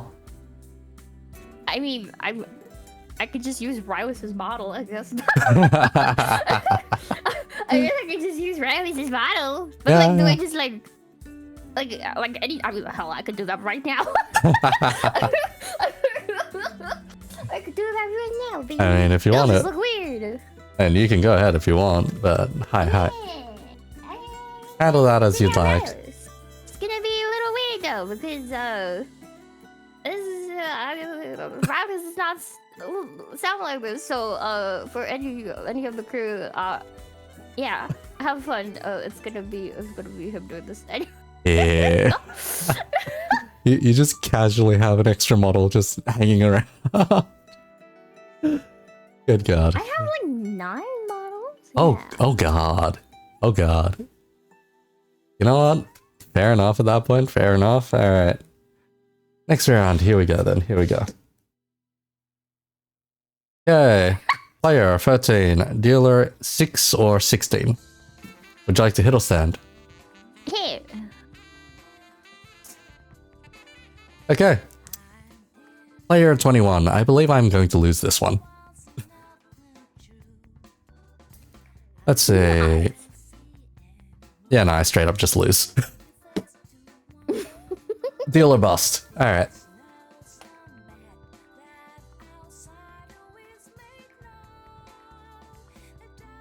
I see.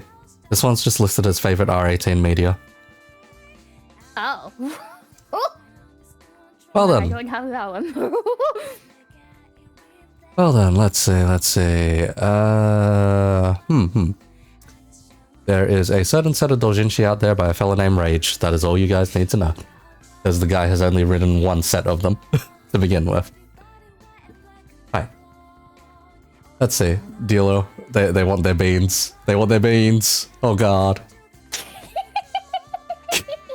Are you gonna give the star beans to them?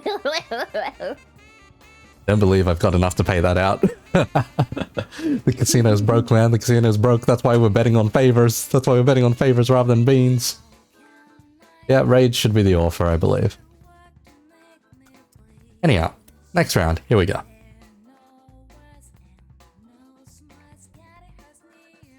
Let's see. Player 13.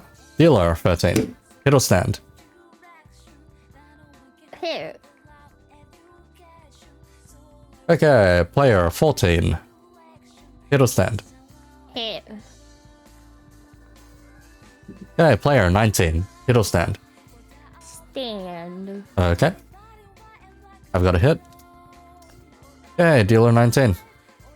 That's a tie. Yippee-ki-yay, baby. No one loses that one. Alright. We'll do like 2 more rounds. Okay. Alright. Second last game. No more bets. Player 5. Dealer 19. 5? Jeez, okay, hit. Okay. Player 8. That's actually very good. If you get 5 cards without going bust, you actually just win.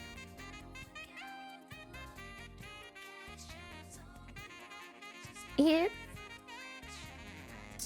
Okay, player 16. Here. Player bust. You got really close there. You actually got really, really close on that one. Alrighty. What's in for the captain? What's in for the captain?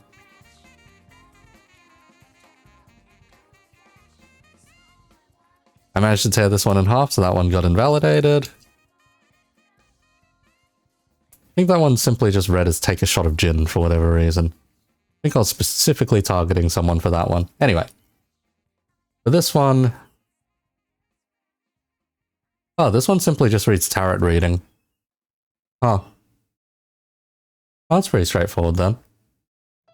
In that case... You know what? Actually, that one's a good one to end on then. For a tarot card reading, ask a question. Any question whatsoever that you want to know the outcome of. Ooh.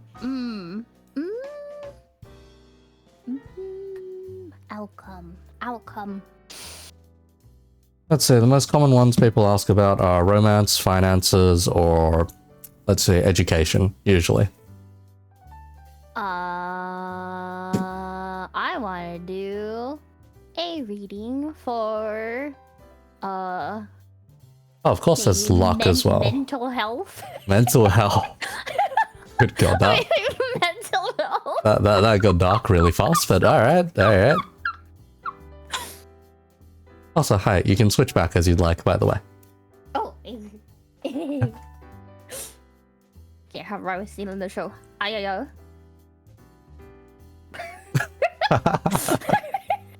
Welcome back, Captain. Welcome back. Alright. So, let's see.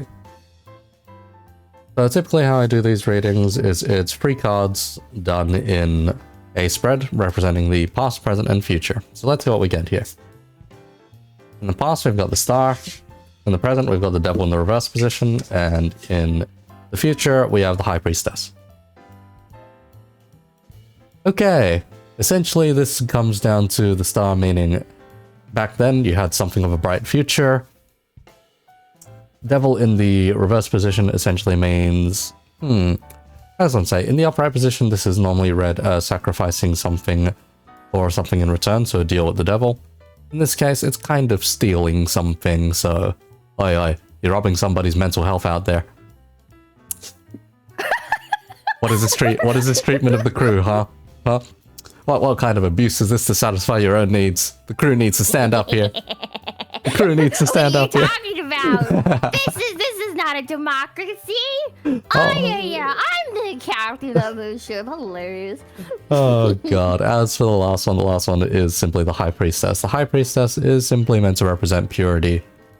Purity either of purpose or purity of faith, so to speak. So essentially, this reads that you are going on the right path by stealing from the crew.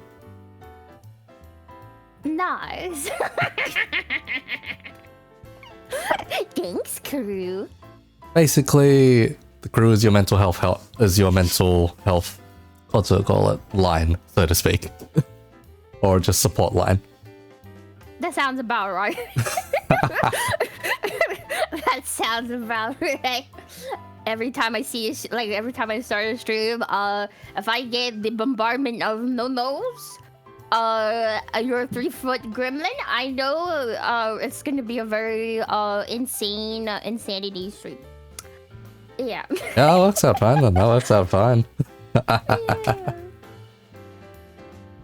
Yeah. Maybe we aren't bullying the crew enough. Oh god. Oh god. That's it, SMH. The captain has no regrets. No nose. 3-foot stinky gremlin. I see. Oh yeah. Alright. Give me a moment just to shove this back to the bar. Back to the bar. Actually, do I have anywhere else that I can put us? Hold up a second here.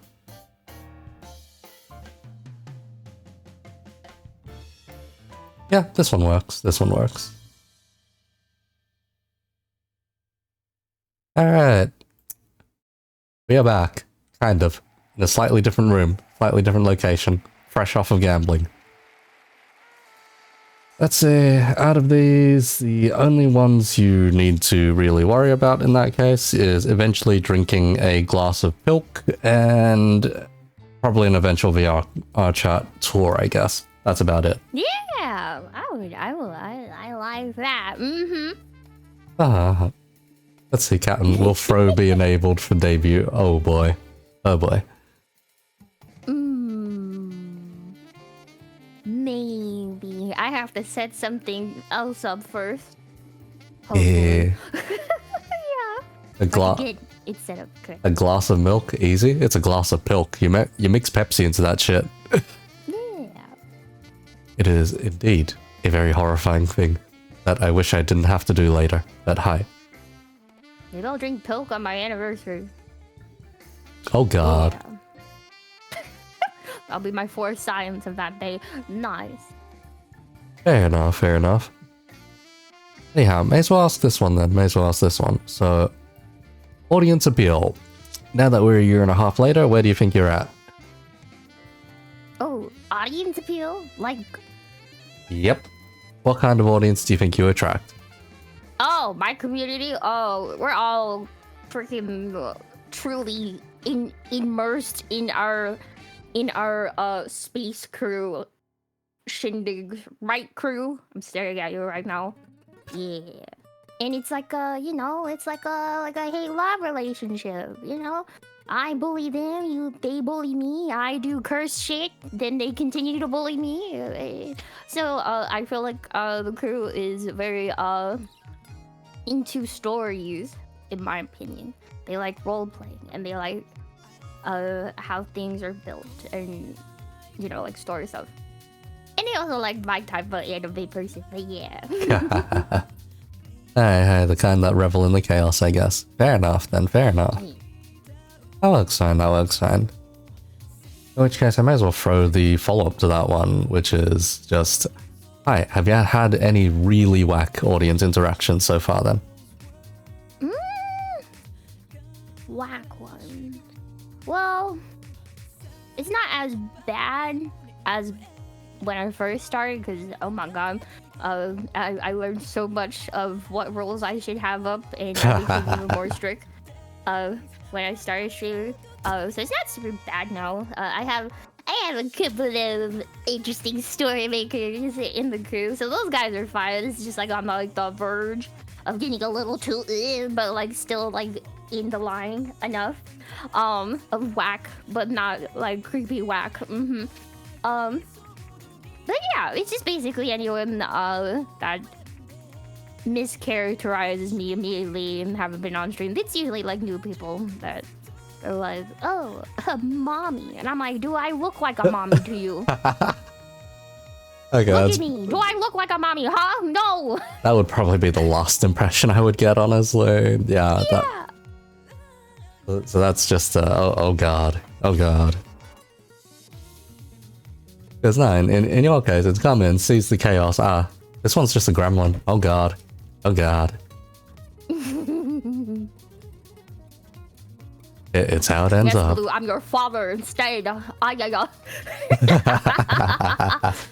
I always tell the crew that I got my lovely father's license after finishing Yakuza all the way up to 3. I still have a far way to go, but I finally got a license. That's a lot of Yakuza to go through. Anyhow, may as well ask about the space theming then, in which case. Why did it end up just going straight to space? Well, I started as a space enthusiast, and I was like, well, if I'm gonna be fully, immersed in branding, I was like, space. And it, one of my, like for a captain design, I remember Mass Effect. Mass Effect is actually really dear to me, so like N7 Day is my birthday, so like Mass Effect, the whole trilogy, everything about it is really dear. So it just became kind of like a cool part. Yeah. In that case, I'll cut straight to the chase. Which one of the Mass Effect 3 endings is canon? Ooh, the one that was like eliminate all, the one that had like the quote unquote possibly Shepard might be alive type of ending. That's my canon ending because I just wanted Shepard to live. Anyway. Because goddamn, I remember there was a shit ton of controversy with that third game, just being like, okay, ending was really weird, and then just people complained like hell about it, and then eventually the devs were like, okay, here everyone, have a free update. We're introducing a new ending. Yeah, because they were like, really? You're gonna go down? And Shepard said, no, you can't kill our cool protagonist after 3 games. And I was like, I'm in the same boat. Oh god. Alright. What about Andromeda then? What about Andromeda? Did you ever give that a shot? I'm actually playing it now on my Mondays. That's my action game for the Mondays right now. Yeah, it's not bad so far. It's not bad. Haven't like run into any weird bugs yet. No, actually, surprisingly not. So okay. probably at least like cleaned it up that it's like playable. But when it comes to bugs in games, right? It's that like current thing that's been happening a lot. I mean, it's been happening for a couple of years, but gaming industry release a game. Even though it's still not cleaned up, and then they try to do patch releases for bug fixes, and then anything that they cut out because they didn't have enough time, they just put it in as DLC. It's very, very obvious. Like, it's the same way it's like everyone's all crapping on Mass Effect Andromeda, but then you have like Cyberpunk, you couldn't even freaking play it, but now it's playable now. You have like No Man's Sky that was completely unplayable, but now you can also play it, or at least there was just nothing in No Man's Sky. And it's the same way with Pokemon right now. Pokemon is just memes. You can play it, but there's a lot of memes. The same way with Andromeda. It's just you know how it is, bandwagoning. Yeah. On a game. Yeah. I don't know. When it came to BioWare kind of stuff, I was more on the side of playing like Dragon Age, rather. Yeah, I love Dragon Age. Yeah, because I recently found out that they tried releasing an animated series on Netflix for Dragon Age, and that was admittedly very weird to go through. Oh. Yeah. I have not heard about that. What? Yeah, it's called Dragon Age Absolution. It is 6 episodes long. 24 minutes per episode, basically. Huh. Very quick to get through. In fact, I actually got through it just last night, and it was just... Oh, that's very interesting. Huh, okay. I'll have to look into that. Because they usually try to tie in, like, all their, like, extra bits into the actual, like, timeline of, Dragon Age. So I'm like, oh... Yeah. When I took a look through it, it's... Oh, it's about Cassandra? Okay, maybe I'll check it out then. It's post-Inquisition, I think it is. Ooh. Yeah. Okay, yeah, then I'm probably gonna have to look at it. Is it with the Solus stuff, or is it post-Solus stuff? Not entirely sure, But... okay. What kind of surprised me was they dragged parts of Dragon Age 2 into it afterwards, so I was like, Ooh, I love Dragon Age. So if you know... Specifically the characters. So if you know any of the extended stuff to do with Kirkwall, then yeah, that gets put in towards the end. Oh, the drama for Kirkwall. Oh no. Kirkwall was... full disclosure, the first Dragon Age I played was Dragon Age 2. It was a time. Definitely it was a time. It's like, oh my god, I would go on a whole freaking rant about Dragon Age because like I said, BioWare games like Mass Effect clicked with me more just because I love space and it was the one that I knew how to play easier because it's just a third-person shooter, right? Yeah. In Dragon Age, I had to like learn like strategy and stuff to actually play Dragon Age. So when I finally like got that over with and like my brain matured better and I could play like Dragon Age, like I got into it, like fully into it. Dragon Age Origins was my first one. But nice. Oh my god, you go from saving the world as a Grey Warden to mages versus Templars in a small city and I'm too tired to care. A small city and a beach, basically. Yeah, I feel. See, at the same time, I'm like, Hawk. That thing was really big, but at the same time, I feel so bad for you because they just dumped all their shit onto you, and they were like, "Run this place." And then Hawk's like, "I don't want to do anything. Why are you doing this to me?" Or at least I chose the very snarky Hawk. Yeah. The snarky one's the fun one. Yeah, that is the fun one. So if you're a snarky mage Hawk, it's even 10 times funnier. Oh god. It's even 10 times funnier. So yeah. If you went with the mage, then you ended up with the brother. Oh god. The brother that becomes a fucking Templar. Oh no, it was more of I think it was like if you're a I thought it was based on gender. I thought it was class usually. Wait, was it gender? I think it was gender, because I think it was if you chose male, because I think I have a female as my sibling. Let's see, cause Wolf, you're into this shit too, right? Cause let's see, I went with, what was it? Female rogue the first time I played through, I think, and that got me the sister. Oh, okay, so then maybe I got the brother. Because the brother is just the kind of asshole for a while, then maybe you get one story or plot point where he's kind of nice. Then he leaves and becomes a bloody Templar. Probably. And then, like, you know, with the final boss fight in that entire thing, I'm just like, Oh yeah, that boss fight. Oh my god, I was so lucky that I had everyone, on the. Like I was able to do everyone's quest, so like everyone sided with whatever I sided with, except for fucking what's his face, Sebastian, that stupid ass. So I may or may not have. Okay, so I didn't know about Anders until later. oh no. I was romancing Anders. I was told that, oh, he's very important to the plot. So I was like, oh, flavors. So you got the snarky mage hawk with Anders. Drama. I was just drama. Like, the thing is, you can put Anders through so much bullshit. The result is still the same at the very end. But man, you can traumatize the fuck out of that guy. Yeah. And then Anders is like, oh yeah, I did that. And I'm like, I like facepalm so hard. And I'm just so glad that I got Fenris up to like, yeah. Fenris, if you're not friends with, like, if not homies with him, he'd turn on you in a heartbeat. Cause he's on the other side. So I was just like, oh my god, thank God. Like, just playing Dragon Age Inquisition and then seeing my hawk come and crack me up so hard. Because I was like, Hawk? What happened with Kirk? And he's like, that was a fucking shit show. And it had all my choices with romancing candies.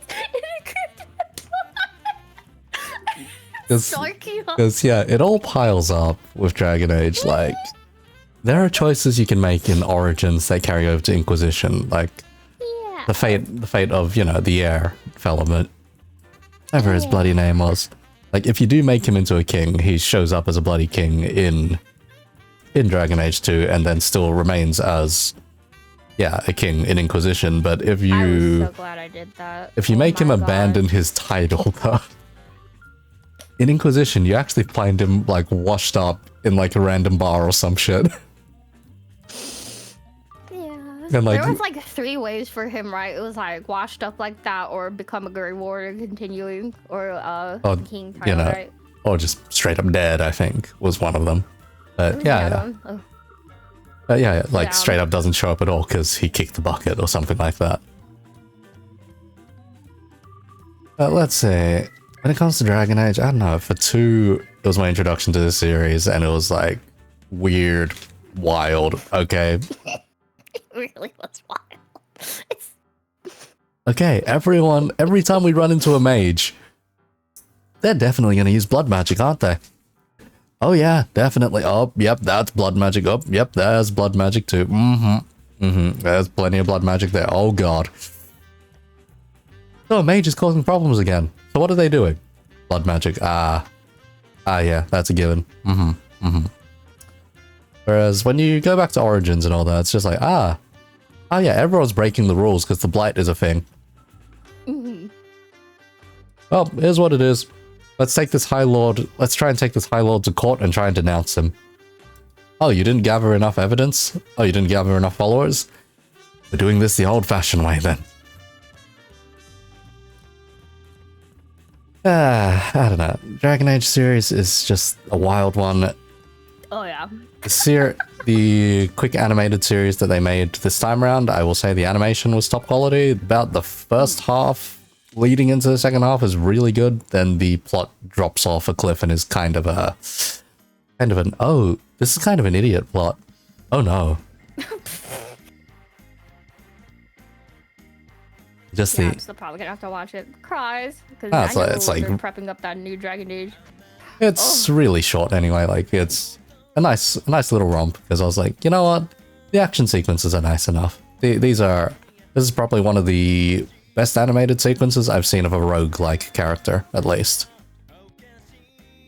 There's a lot of jumping around, flips, quick slashes, a lot of brutal stabs, and a whole bunch of other things.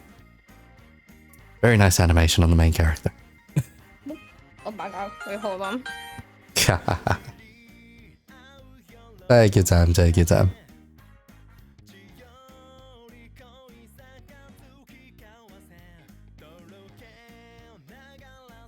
Okay, getting called on my phone. Hi, anyway. It's alright, it's alright. Anyhow, for this next one. How much community interaction do you do off stream? So how much do you chat with, let's see, how much do you chat with people either in, say, Discord, Twitter, or wherever the heck else apart from your own stream? I feel like it's always like a mood with me. I don't know what it is. Like I would have instances where I would literally sit in voice chat for a very long time, like watching random shit. And the crew would come in. I have forced the crew to watch some Chinese anime from Netflix. And other times I'm like complete dead silence from me. Like I'm completely like nowhere to be seen for like long periods of time too. But usually I try to at least like talk in the Discord if I can. I usually try to also reply to TikTok comments if they like ever say stuff, and so I'm like, oh yeah, I can have like a chat. And then aside from that, like, you know, Twitter replies if I feel like it. But yeah, usually like it's more like depends on my mood. It's the same way with how I am with like social interactions too. It's just like it depends on my mood, like with anyone. Let's see, one fella just saying finally started posting TikToks after 4 months. There's gonna be another one soon. I'll have 2 up soon. Hiya. Meanwhile, one fella in chat, hydrate. I see. I will grab some tea. I'll give my gamer.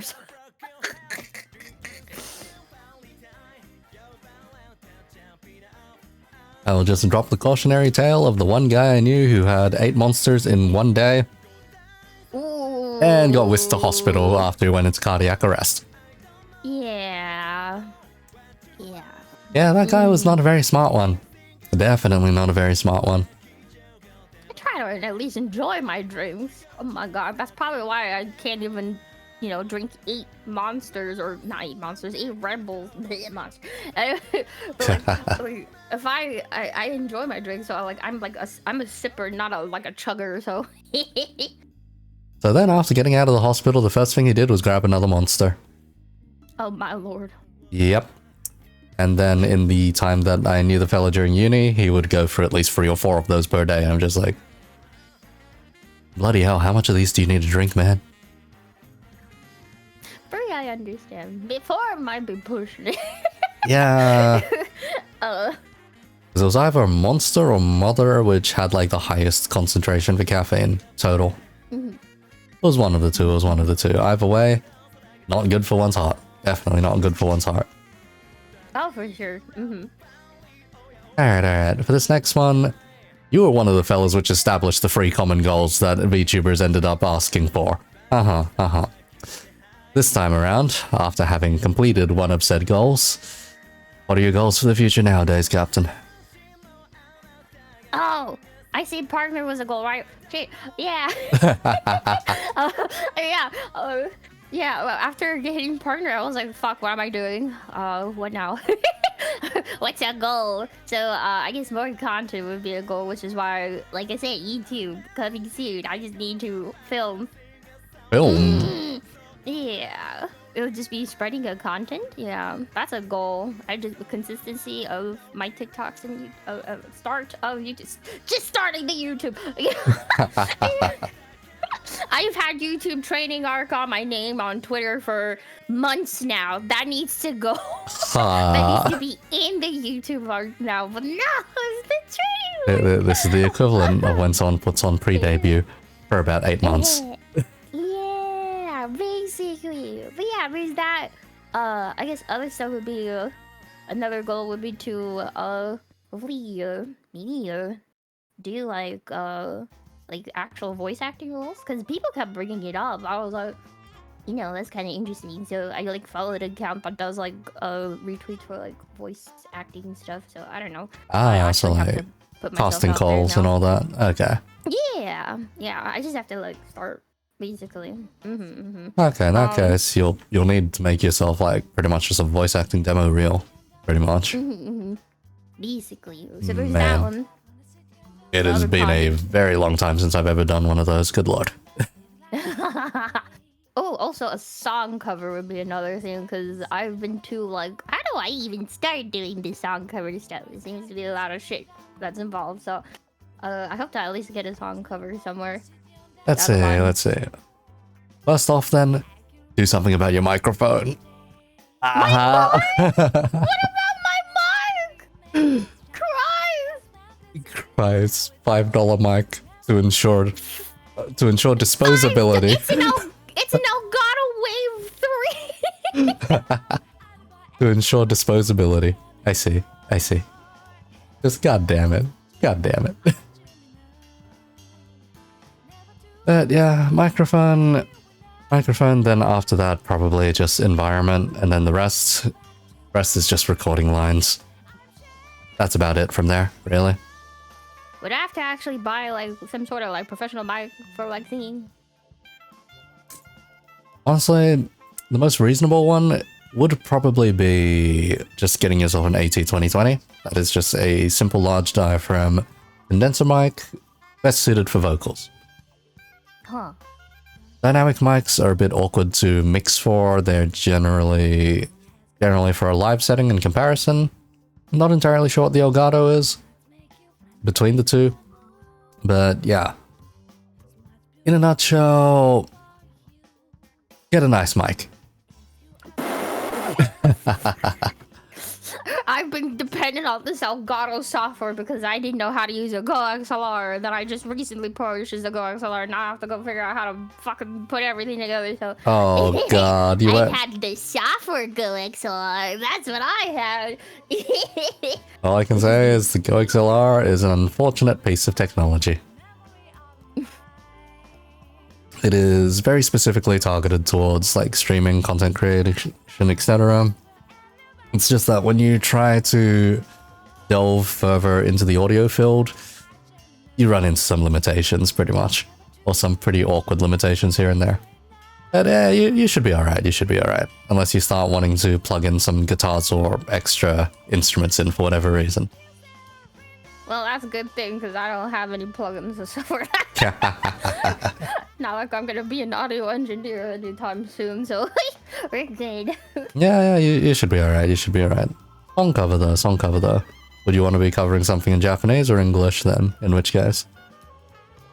I know a lot of people want the Japanese stuff, but like, I'm actually very, well, I guess it depends on the song. I just haven't found one that would like maybe suit me and like my like the VTuber vibe, because it's so weird. My type of music that I like to listen to is completely different than like, because you would look at me and be like, wow, like hyper bubblegum pop or some shit, you know?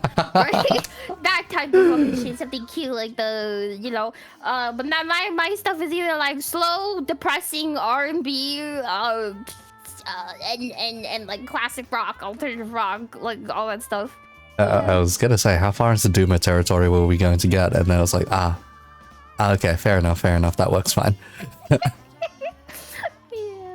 but I think I just like the best thing would be like, the only thing I could consider would be like K-pop songs, but K-pop songs take too much because there's too many levels. It's not like a one thingy, so like I just want a one thingy. I don't want to do like 4 different takes of like different levels of the song, so yeah, there's that too. Gotcha. Let's see. Classic rock kind of stuff or R&B. Huh. That wouldn't be too bad. That wouldn't be too bad. At the very least, it wouldn't be dumping out another random Canaria song and going with, you know, the classic, just every VTuber needs to sing King at some point kind of mentality. Maybe I'll have some sort of like, I don't know, cover like that in the future. Gotta join the bandwagon, you know. Oh god. Let's see, one fella in here saying hooking up an automaton, a harmonica, or a kazoo. Yeah. Do you? In terms of instruments, yeah, I have a bunch of instruments that don't need a plug-in. They're all You hand stuff. You casually have all 3 of those lying around. Why an automaton? Why not? The thing is like one of the most cursed things I've seen, honestly. I have 2, or at least kind of 2. One of them is slowly dying. The other one is a Kirby one. Wait, slowly dying. Oh god, that just paints a very. Started leaking. Ah, I see. So automaton, that already paints a pretty horrifying image of just the regular automaton. Dying one is just like, oh god, what is this going to end up sounding like? Oh no. Like it's slowly losing air. Yeah. It's just wheezing, dying. Yeah. Right, because I've at least got the harmonica lying around. As for what else I've got lying around, I've got a keyboard next to me, which I still need to hook back up, and then melodica lying around. That's what I've got. You better use it. Yes, I am one of those guys which runs around a convention with a melodica from time to time. Hi. Catch a boba. Yeah. I like that. I'm jealous. Damn. Oh, God, I wish I had someone to fetch me Starbucks. Anyway, for turns of like, I have like the kazoo, right, the harmonica, and my automaton, right. I also have. I just recently bought a cowbell, a kalimba, and I've always had a djembe. It's like a drum, hand drum. Man, that is a whole. Yeah, that is just a circus of instruments just sitting there. And my recorder. Yeah. Yeah, that's the full circus of instruments. Cowbell though. God freaking damn it, a cowbell. Where does a cowbell exactly come in handy? During my karaoke streams where I'm like losing it. Yeah. I see. Gotcha. Yeah. When the classic rocks comes in and I'm like losing it and I get the cowbell. Oh boy. Alright. So these next are the usual finishing up kind of questions that we end up having over here. First one. Recommend some food. Any food whatsoever. Let's see if we end up with the same answer as last time. Oh my god. Food. I like curry.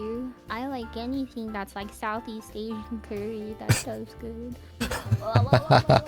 I've been dying for hot pot though, and this TikTok ad keeps giving me a hot pot app game, and it's tormenting me. I want hot pot so bad. Man. What do you normally throw in your hot pot then? In which case? Oh, it's more like what does my friends normally throw in there? It's just because I've never eaten at a restaurant before. My friends are just like, oh, let's go over to this person's place, and then they take out the freaking packet, and then they're like, oh, we got some, like meats. There you go, and then whatever was in the packet, like hot pot, like vegetable packet, they just throw it in there, and then just vegetable stuff. Yeah. Yep.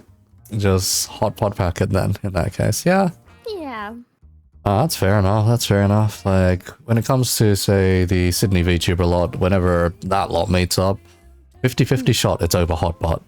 50-50 shot, it's over hot pot. And we either end up with the very, very bougie ones, so the very pricey ones where we're just like, oh god, that cost us an arm and a leg. It was good, it cost us an arm and a leg. Or we just end up at some random Chinese place of which offers, for some reason, A Barbie doll covered in Wagyu strips. Barbie doll. Interesting. Yeah, yeah, it's like a literal Questionable. It is a Wagyu Barbie that has been stripped down and then dressed back up in strips of Wagyu to make it look like a dress. Huh. Yeah. Yeah, I think that thing costs like $80 or something. Oh. And it's for like... Wagyu. Yeah, it's for something like 20 strips of Wagyu or something like that. Oh yeah. It's just like, okay, this is probably the most awkward thing. You take your chopsticks, you strip the Barbie, put the Wagyu in the hot pot, scream. Because then you look over at the different tables and everyone's doing it, and it's like, is this just some kind of weird main attraction here or something? Because makes you stand out like this. Because the other thing is, when you first get your soup, normally they have like the spices arranged in some kind of ball or some kind of shape. At times, they give you pretty much what is a bear made out of spices. And then you just watch the bear depressingly melt away and form the soup. That's very lovely. A lot of the things in this place can pretty much be summed up as that. Yeah, yeah. Very lovely. It's very lovely. There was one time where the organizer managed to book us into a private room, and all kinds of hijinks managed to ensue. Mainly because everyone ended up drinking a fair bit of soju that time. If I recall, there were a lot of ara-aras being thrown around. Good lord. Oh my god. Yep. Because the organizer was drunk enough to request that everyone had to say it. At least once. Oh. We got everything from the convincing ones to a madman of a koala kind of just shouting it out and screaming, so yeah. Yeah. It happens like that sometimes. That madman of a koala keeps insisting that we keep going to Hot Pot. That why? Yeah, it's that guy's fault that we end up with Hot Pot. Anyhow. Next one is more or less tangentially related. Recommend a drink, any drink whatsoever. Rumble M. I've been very addicted to peppermint mocha latte stuff, so that's a recommendation. Water, that's good. Water, that's good. It's pretty good too. What's another thing I can recommend aside from the things I drink right now? LaCroix, specifically the beach plum flavor. People, my crew's gonna yell at me again. That's fine. It's alright, yeah, it's alright. Bloody hell, why did I have to get Nya redeemed right at the fucking end of the stream, Nya? And by the one behind me as well, Nya. Hey, Nya. Let's see, what's water? We only have Red Bull here on the ship, Nya. I see Nya. What are you talking about, Blue? You got some crewmates that can't drink caffeine. We gotta provide water. I see Nya. So in the local dispenser, there's only Red Bulls, Nya. Yeah, it's pretty common. It's pretty common, yeah. It's pretty common. My buy specifically, but yeah, pretty common. Okay. I may as well throw the question out there now. How much have you spent on caffeine in the past year, Nya? That is probably the blankest stare I've gotten from you this entire time, Nya. Just all the eyes. Like the best here. I mean, does that include the amount of money that I just didn't want to leave my room and spend it all on like DoorDash and Uber Eats? Just for caffeine? Excuse me? Yeah. Yeah, go for it now. How much would you put the ballpark in? Yeah.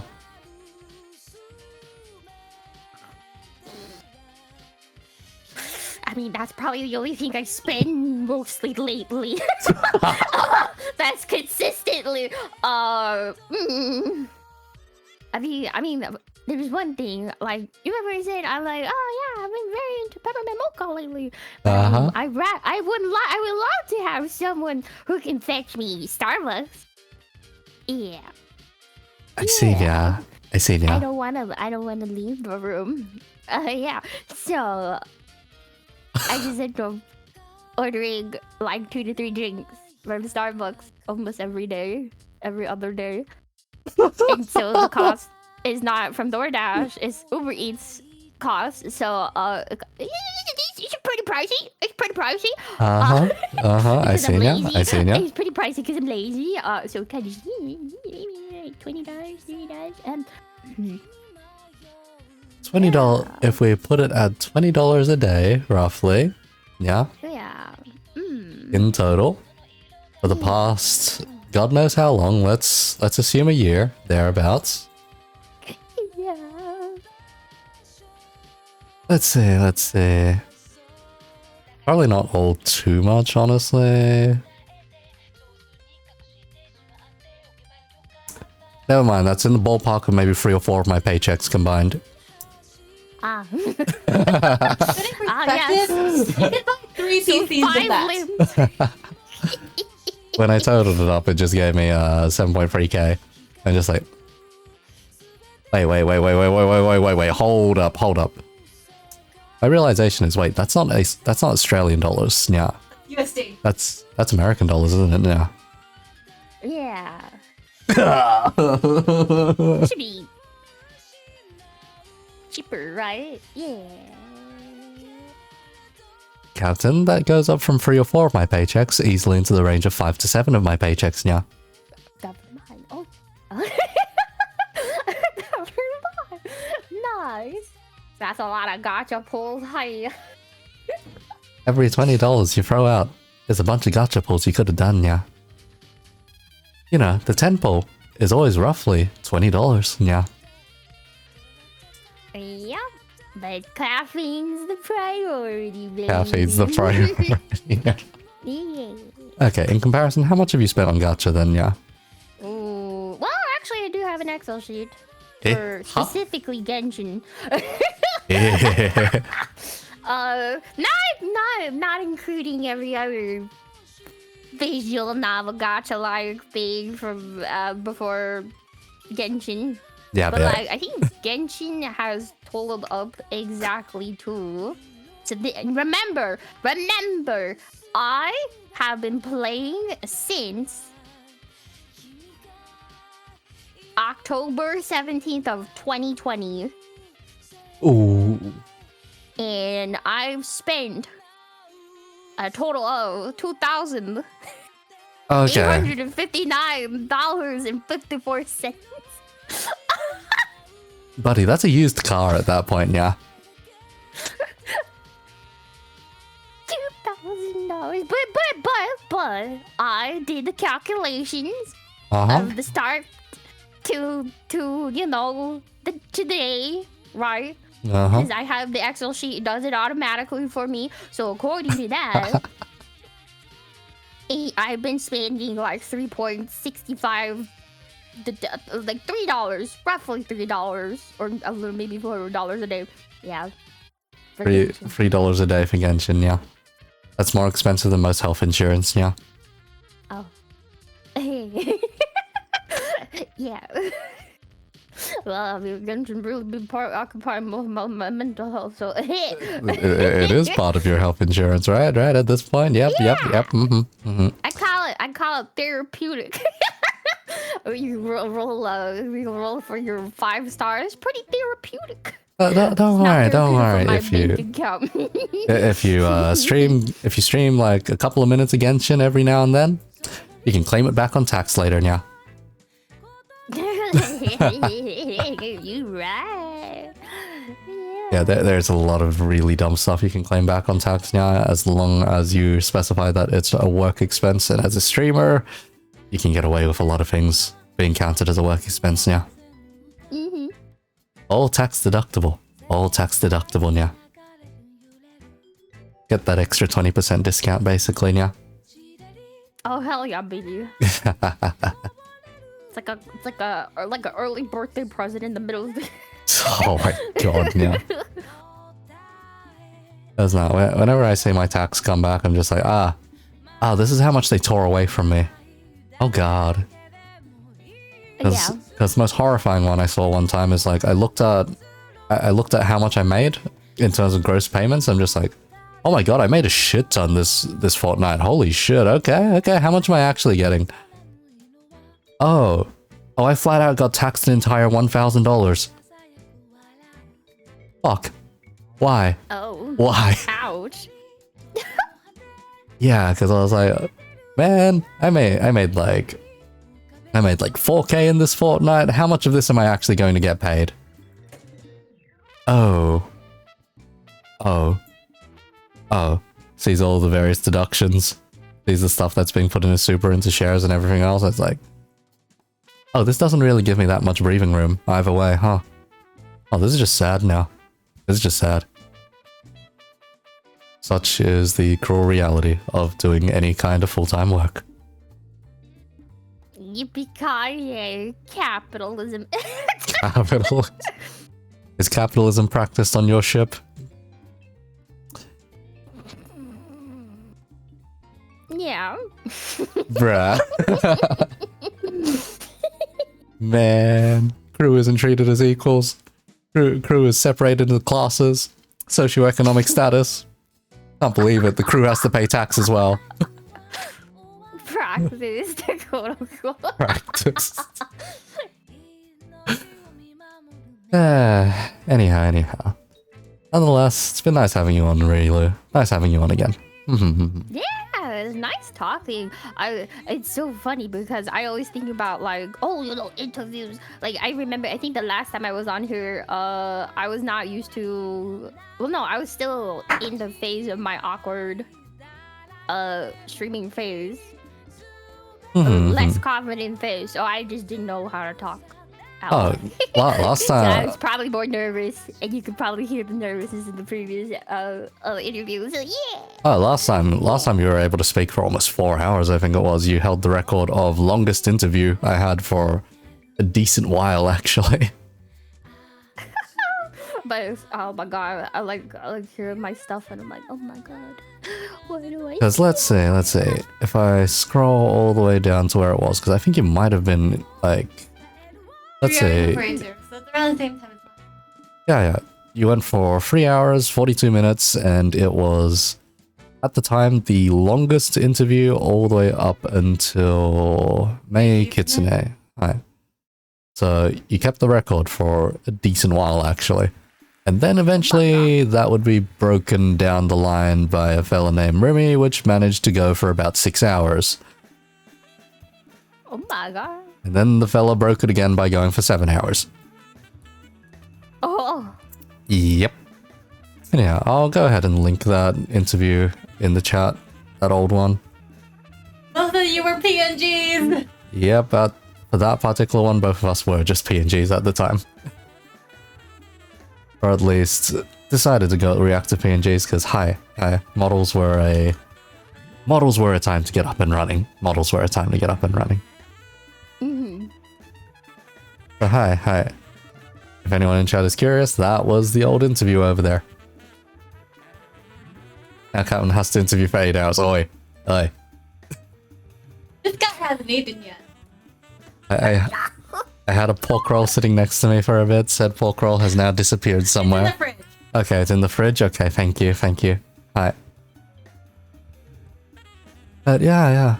Good having you back on. You've definitely gotten a lot more confident in how you handle things, at least. Hi.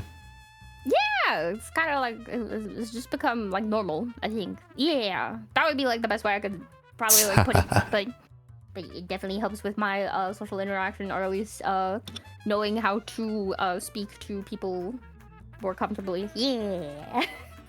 Fair enough for me. I had jumped headfirst into a customer service role by the end of the pandemic, and that's just what dealing is. Unfortunately, I can't actually do most of the customer service because a good chunk of the patrons are either Chinese or... let's see. Chinese, Vietnamese, Italian, Korean, and... God knows what the last one is. Yeah, Hokkien. But yeah. The sheer amount of Chinese is just like, yes, I do not understand a word of what you're saying, but I know that you're cheating. So, hi, I am going to quietly inform the supervisor in English because I'm very certain you don't actually understand what I am saying. So, yes. A couple of minutes later, security comes out, escorts the fellas out. Yep, I did my part. And then there was the funny incident where I managed to kick 5 people out of the high roller room the other day. That was actually really... very much just a, yes.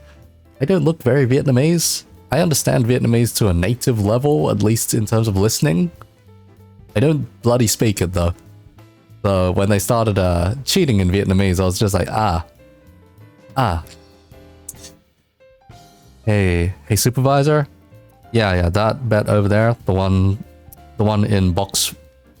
let's say the one in box 6 on the edge. That one is a piggyback to bet.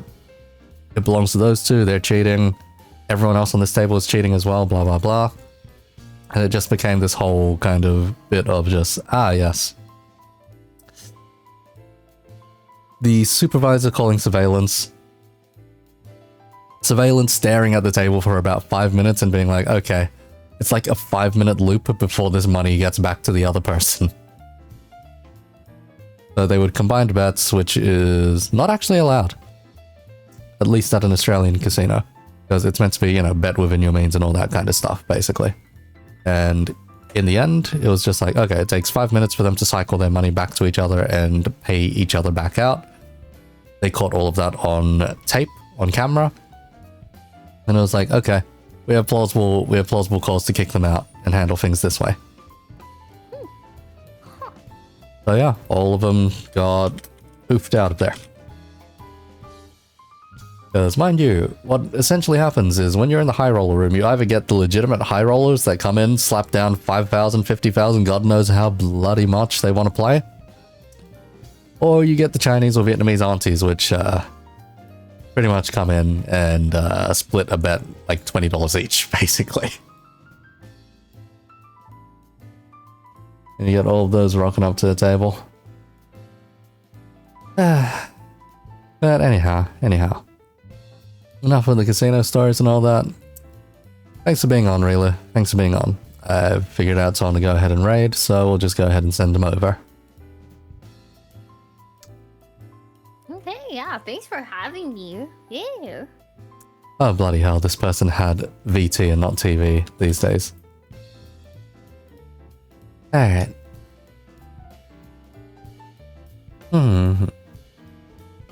There we go. As for the story of this particular one, when I interviewed them, I went through 3/4 of the interview without knowing a very crucial piece of information. And then when I found out said piece of crucial information, it turned everything on its head because all of the things were sitting there right in my face.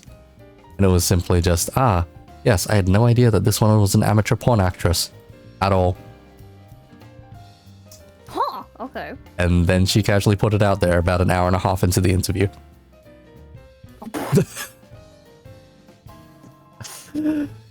And everything just added up. Like they don't like put their stuff together these days. It's purely just streaming these days. But yeah. It was still just the dodgiest bit of like, oh, that all adds up. All the foreshadowing was there.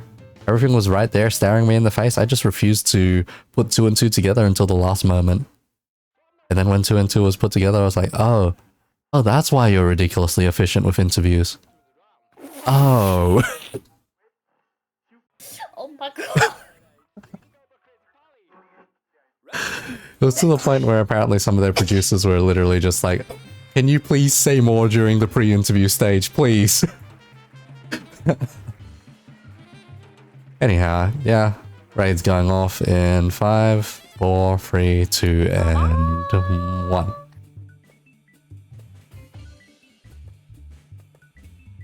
And 3, 2, 1, we